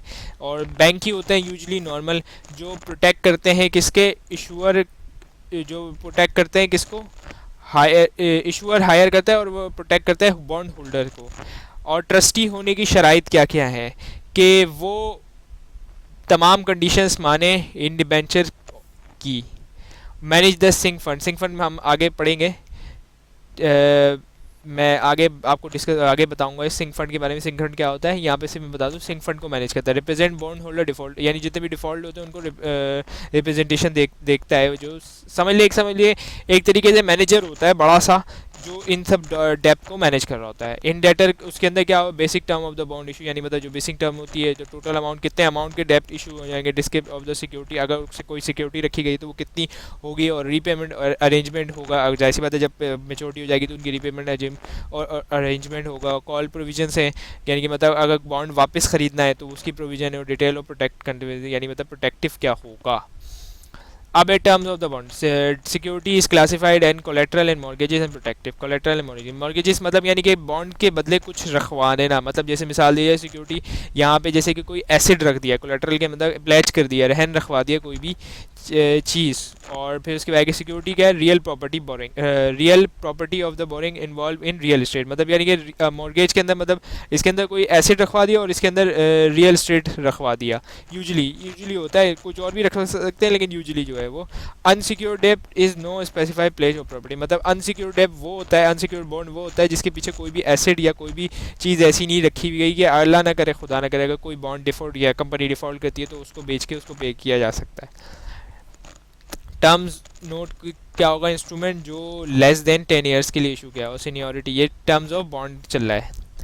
अब repayment can be repaid eight maturity होगी जाहिर है, और पार्टली भी हो सकता है और इंटायरली बिफोर द मेच्योरिटी में हो सकता है। Early repayment is handle through sink fund. अब सिंक फंड यहाँ पे आ गया, मैंने आपको बोला था आगे बताऊंगा। सिंक फंड क्या होता है, वो अकाउंट होता है जो मैनेज करता है बॉन्ड ट्रस्टी यानी मतलब bank, for the repayment of the bond, यानी मतलब अब जैसे मेच्योरिटी हो गई तो उसकी रीपेमेंट करनी है, तो वो संघ फंड के ज़रिए मैनेज किया जाता है। कॉल प्रोविज़न क्या होता है, ये कंपनी को अलाउ करता है, जैसे पिछले ही में वो होता है ना कॉल, जो मैं भी वहाँ पे मैंने इसलिए नहीं बताया था क्योंकि आगे आ रहा था कि कॉल रीपर्चेस, जो यानी मतलब जैसे अब कोई बॉन्ड कंपनी ने इशू कर दिए, लेकिन अब वो चाह रही है कि यदि उसके पास अच्छा कैश है तो वो चाह रही है कि यार कर्ज़ अपने पास से ख़त्म करें, इंटरेस्ट देना पड़ता है तो कर्ज़ अपने ऊपर से करें, तो अब वो रीपरचेस करना चाह रही है बॉन्ड्स, तो वो जो प्राइस होगी वो जाहिर सी बात है ज़्यादा ही होगी, और specific over the specific period, यानी मतलब कुछ मखसूस अमाउंट यानी कुछ मखसूस पीरियड के दरमियान ही होता है। लेकिन इसका ये होता है कि जो आपने यानी कि मतलब कंपनी रीपेमेंट लेना चाह रही है, वो ऊपर से पैसे देगी उस बॉन्ड होल्डर को और वो रीपरचेज कर लेगी। अब उसको डिविडेंड वगैरह इंटरेस्ट आपको उन कंपनी को नहीं देना पड़ेगा। Call put option usually operated in first hand bond और नॉट इन द सिक्योरिटी, यानी first part of the bond जो लाइव होती है उसके अंदर होते हैं और लेस वर्दी होते हैं। अब a protect convenience is a part of in depth debt limitize a certain company to wish to make during the loan, मतलब क्या कि जो मतलब प्रोटेक्ट प्रोवाइड करता है कि कंपनी जो है वो बॉन्ड्स की जो टर्म्स है उनमें छेड़छाड़ ना कर दे। अब इसके अंदर नेगेटिव भी होते हैं। नेगेटिव क्या है, मतलब limitation of dividend according to the some formula, मतलब डिविडेंड जो है या इंटरेस्ट जो है वो कम कर दें। Restrict pledge assets to the other lender, मतलब क्या जो प्लेज एसेट था उसको रिस्ट्रिक्ट कर सकती है। ये नेगेटिव है सारे। Bearing the margin the other firm, मतलब यानी कि और अदर फर्म से हो जाए। रिस्ट्रिक्शन क्या है, सेल्स और लीज, यानी मतलब जो आपके पास बॉन्ड पड़ा हुआ है अब आपको ना उसको सेल कर सकते हैं और ना उसको लीज पे दे सकते हैं ऐसे ही। Bearing the issue of additional और लॉन्ग टर्म डेप्ट, ये भी कर सकते हैं। पॉजिटिव क्या हो सकता है कि first firm must maintain a work capital as above to specific minimum level, यानी मतलब जो वर्किंग कैपिटल है उससे स्पेसिफिक मिनिमम लेवल तक ले जाए। और फर्म क्या है, फर्म सेकंड क्या है, firm periodically furnish audit and account statement, मतलब यानी कि जो फर्म ऑडिट करवाती है वो अकाउंट स्टेटमेंट लेंडर को जिसने दिया हुआ है उसको भी भेज दे। ज़रूरी नहीं है कानूनी के लिहाज से सिर्फ शेयर होल्डर को भेजना ज़रूरी होता है, लेकिन अगर वो उसको भेज दे तो अच्छी बात है। और firm maintain any collateral security दो गुड कंडीशन, मतलब जो कंडीशन में रखे। अब ये भी हो सकता है ना कि फर्म ने गाड़ी रख दी हो तो वो बिल्कुल ही ऐसी खस्ता हाल हो जाए कि बंदा बेचने जाए तो बिके ही नहीं, तो नहीं, वो गुड कंडीशन में भी रख सकती है। ये होते हैं। अब है बॉन्ड रेट यानी मतलब जो यानी कि मतलब bond rate associate with the credit worthiness, मतलब जितना हाई बॉन्ड रेट उसकी क्रेडिट वर्दीनेस उतनी।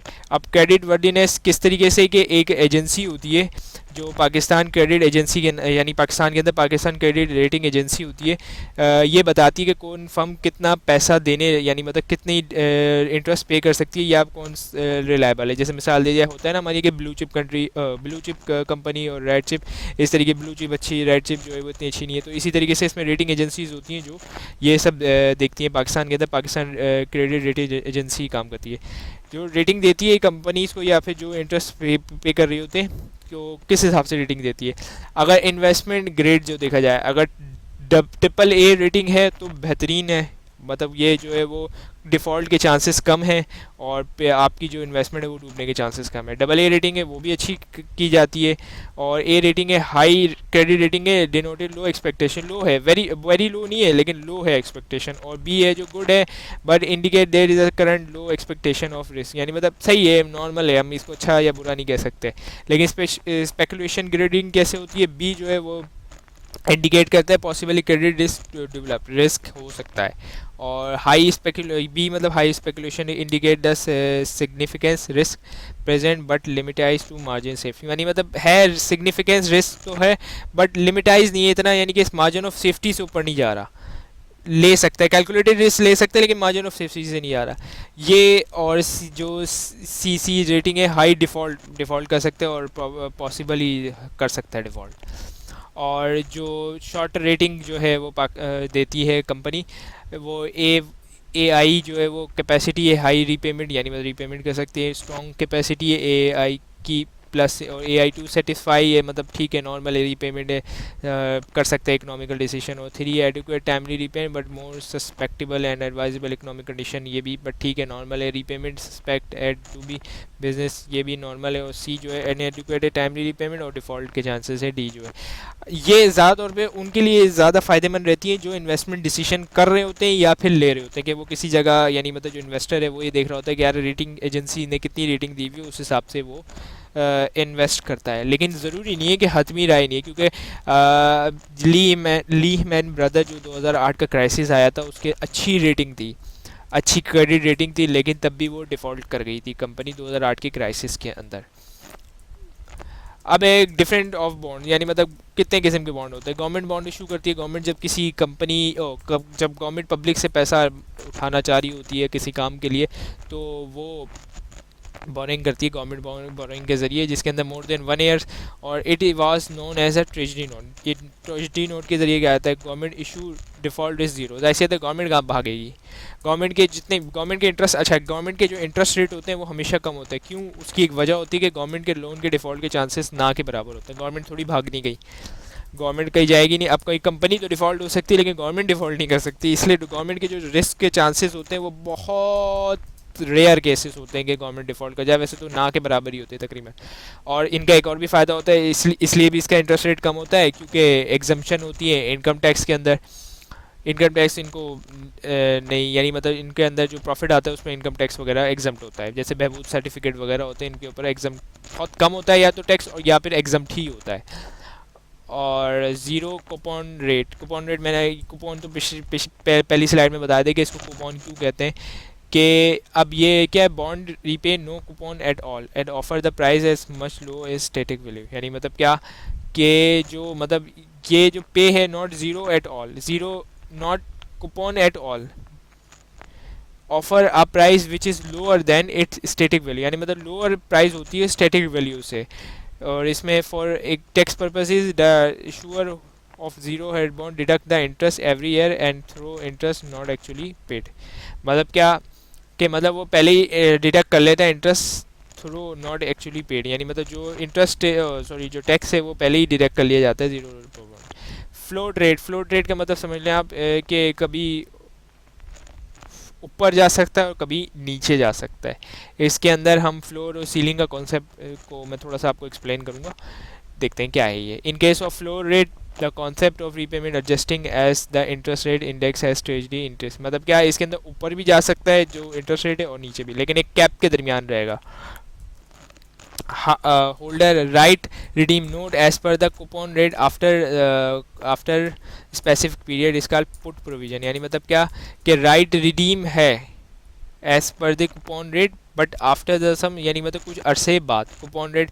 अब सीलिंग फ्लोर्स, फ्लोर मतलब बिल्कुल ज़मीन से लगा हुआ समझ ले, और सीलिंग मतलब छत से लगा हुआ, और मिनिमम टू मैक्सिमम, ये इसके मायने, यानी कि मतलब छत से लगा हुआ फ्लोर और सीलिंग, और फ्लोर जो है वो ज़मीन से लगा हुआ।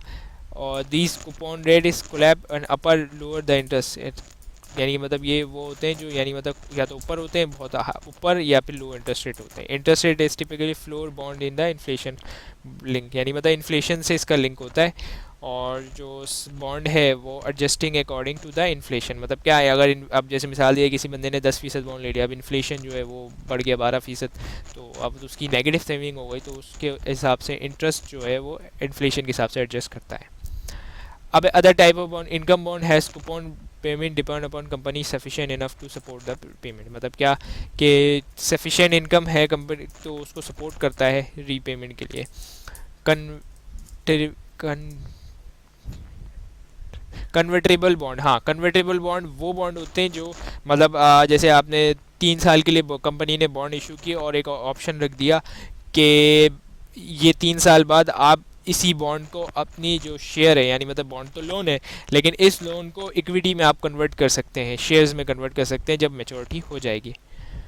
मेचोरिटी से यानी मतलब मेचोरिटी से जब, यानी मतलब पहले ऑप्शन होता है, मेचोरिटी हो गई तो खैर ख़त्म हो जाएगा कॉन्ट्रैक्ट, लेकिन अगर मेचोरिटी से पहले आप करना चाहें तो कर सकते हैं। Put bond allow the force the issuer to buy the bond at the static price, यानी मतलब एक स्टैटिक प्राइस पे अलाउ करता है कि वो पुट बॉन्ड को ख़रीद लें। अब रियल इंटरेस्ट रेट और nominal interest rate, real interest rate मतलब वो होता है जो आपका इन्फ्लेशन से एडजस्ट होता है, मतलब क्या, अगर 10% इंटरेस्ट रेट कोई कंपनी या कोई बिजनेस आपको बॉन्ड की सूरत में या कोई गवर्नमेंट दे रही है, तो वो आपका नॉमिनल इंटरेस्ट रेट है, क्योंकि उसमें इन्फ्लेशन एडजस्ट नहीं है। इन्फ्लेशन क्या, अब अगर महंगाई चल रही है 5%, तो इन्फ्लेशन के बाद एडजस्ट करने के बाद 5% ही आपकी रियल इंटरेस्ट रेट है। मतलब मैं आपको एक और मिसाल से समझाता हूँ, जैसे 20% आपको कोई कंपनी इंटरेस्ट ऑफर कर रही है, ठीक है, वो नॉमिनल है, वो बोलिए कि भाई हम आपको 20% इंटरेस्ट देंगे, लेकिन अगर महंगाई जो है वो 7% चल रही है, तो आपकी ओरिजिनल जो इंटरेस्ट रेट बना, यानी मतलब जो आपको मिल रहा है वो 13% मिल रहा है। और नॉमिनल इंटरेस्ट रेट जो होता है वो ये होता है जो जैसे कि 20% जो आपको दिखाया कि भाई हमने 20% इंटरेस्ट रेट आपको दे रहे हैं। अब इसको हम फिशर फार्मूले से ड्राइव करते हैं, जिसके अंदर आर जो है वो नॉमिनल रेट है, यानी मतलब जो रेट है नॉमिनल, और जो कैपिटल आर है, जो स्मॉल आर है वो रियल रिटर्न है, यानी मतलब जो रिटर्न्स हमें एक्चुअल में रियल रिटर्न्स मिल रहे हैं। और एच जो है वो इन्फ्लेशन रेट है, और ड्रॉप थर्ड कंपोनेंट जो है वो being very nominal at very approximate, ये R is equal to R H P, ये है। इस तरीके से हमें पता चल जाएगा कि हम एक्चुअल में कितना कमा रहे हैं और नॉमिनल में कितना कमा रहे हैं। terms of structure of interest rate यानी मतलब interest rate the relation between the short and long term interest rate that tell us the nominal interest rate on default free and pure coupon rate यानी मतलब जो nominal interest rate है ये on default free है, pure interest bond है वो all maturity पे होता है, ठीक है. There are pure interest rate bond because they involve 0% risk of default and lump sum further payment यानी मतलब ये इनके पास जो रिस्क की है वो 0% है. when the long term rate is higher than the short rate the structure is upward slope vice versa मतलब क्या अगर यानी मतलब लॉन्ग टर्म रेट जो है वो हायर है और शॉर्ट टर्म तो सेज जो स्ट्रक्चर है वो अपोजिट अपर स्लोप पे जाएगा वाइस वर्सा. अब determining the structure real interest rate expected और इंटरेस्ट इन्फ्लेशन और इंटरेस्ट रेट रिस्क मतलब रियल इंटरेस्ट रेट जो मैंने बताया, एक्सपेक्टेड इन्फ्लेशन कितना इन्फ्लेशन हो सकता है, कितना इन्फ्लेशन जैसे 10% इन्फ्लेशन हो सकता है जैसे आजकल का पाकिस्तान में इन्फ्लेशन काफ़ी बढ़ा हुआ है तो ये कि एक्सपेक्टेड लोग यही है कि ये और बढ़ेगा तो ये एक्सपेक्टेड है. और इंटरेस्ट रेट यानी मतलब कितना इंटरेस्ट है कि ऊपर नीचे अभी जाएगा. अभी पाकिस्तान का इंटरेस्ट रेट काफ़ी था और थोड़ा अभी कम हुआ है तो देखते हैं. अब रियल रेट ऑफ इंटरेस्ट क्या मतलब जो रियल रेट इंटरेस्ट है वो all interest with tend to higher मतलब ये हाई है that does not really determine the shape of structure rather than influence the overall interest. ये यानी मतलब इसमें लिखा हुआ है कि जो with the real is higher or the transaction trend to higher.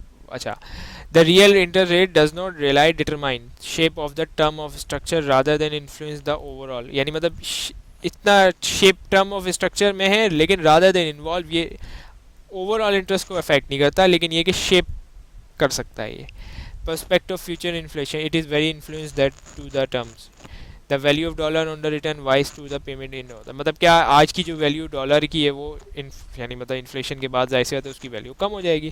So the investor demand compensation अगर जाहिर सी बात है भाई किसी बंदे ने डॉलर में इन्वेस्टमेंट की हुई और डॉलर की वैल्यू आगे चल के गिर जाती है तो वो तो लॉस में आ जाएगा तो वो कंपनसेशन इन्फ्लेशनरी प्रीमियम यानी कि हाई इंटरेस्ट रेट मांगता है क्योंकि अगर इंटरेस्ट रेट कम हुआ इन्फ्लेशन रेट से तो वो उसका लॉस है, रियल लॉस है उसका तो इसलिए वो ज़्यादा है. और expectation high inflation pull long term higher than short term inflation ऐसी बात है लॉन्ग टर्म के अंदर ये रिस्क ज़्यादा है निस्बत की शॉर्ट टर्म में. अब interest long term boring has much risk है than the loss to result to change in interest rate.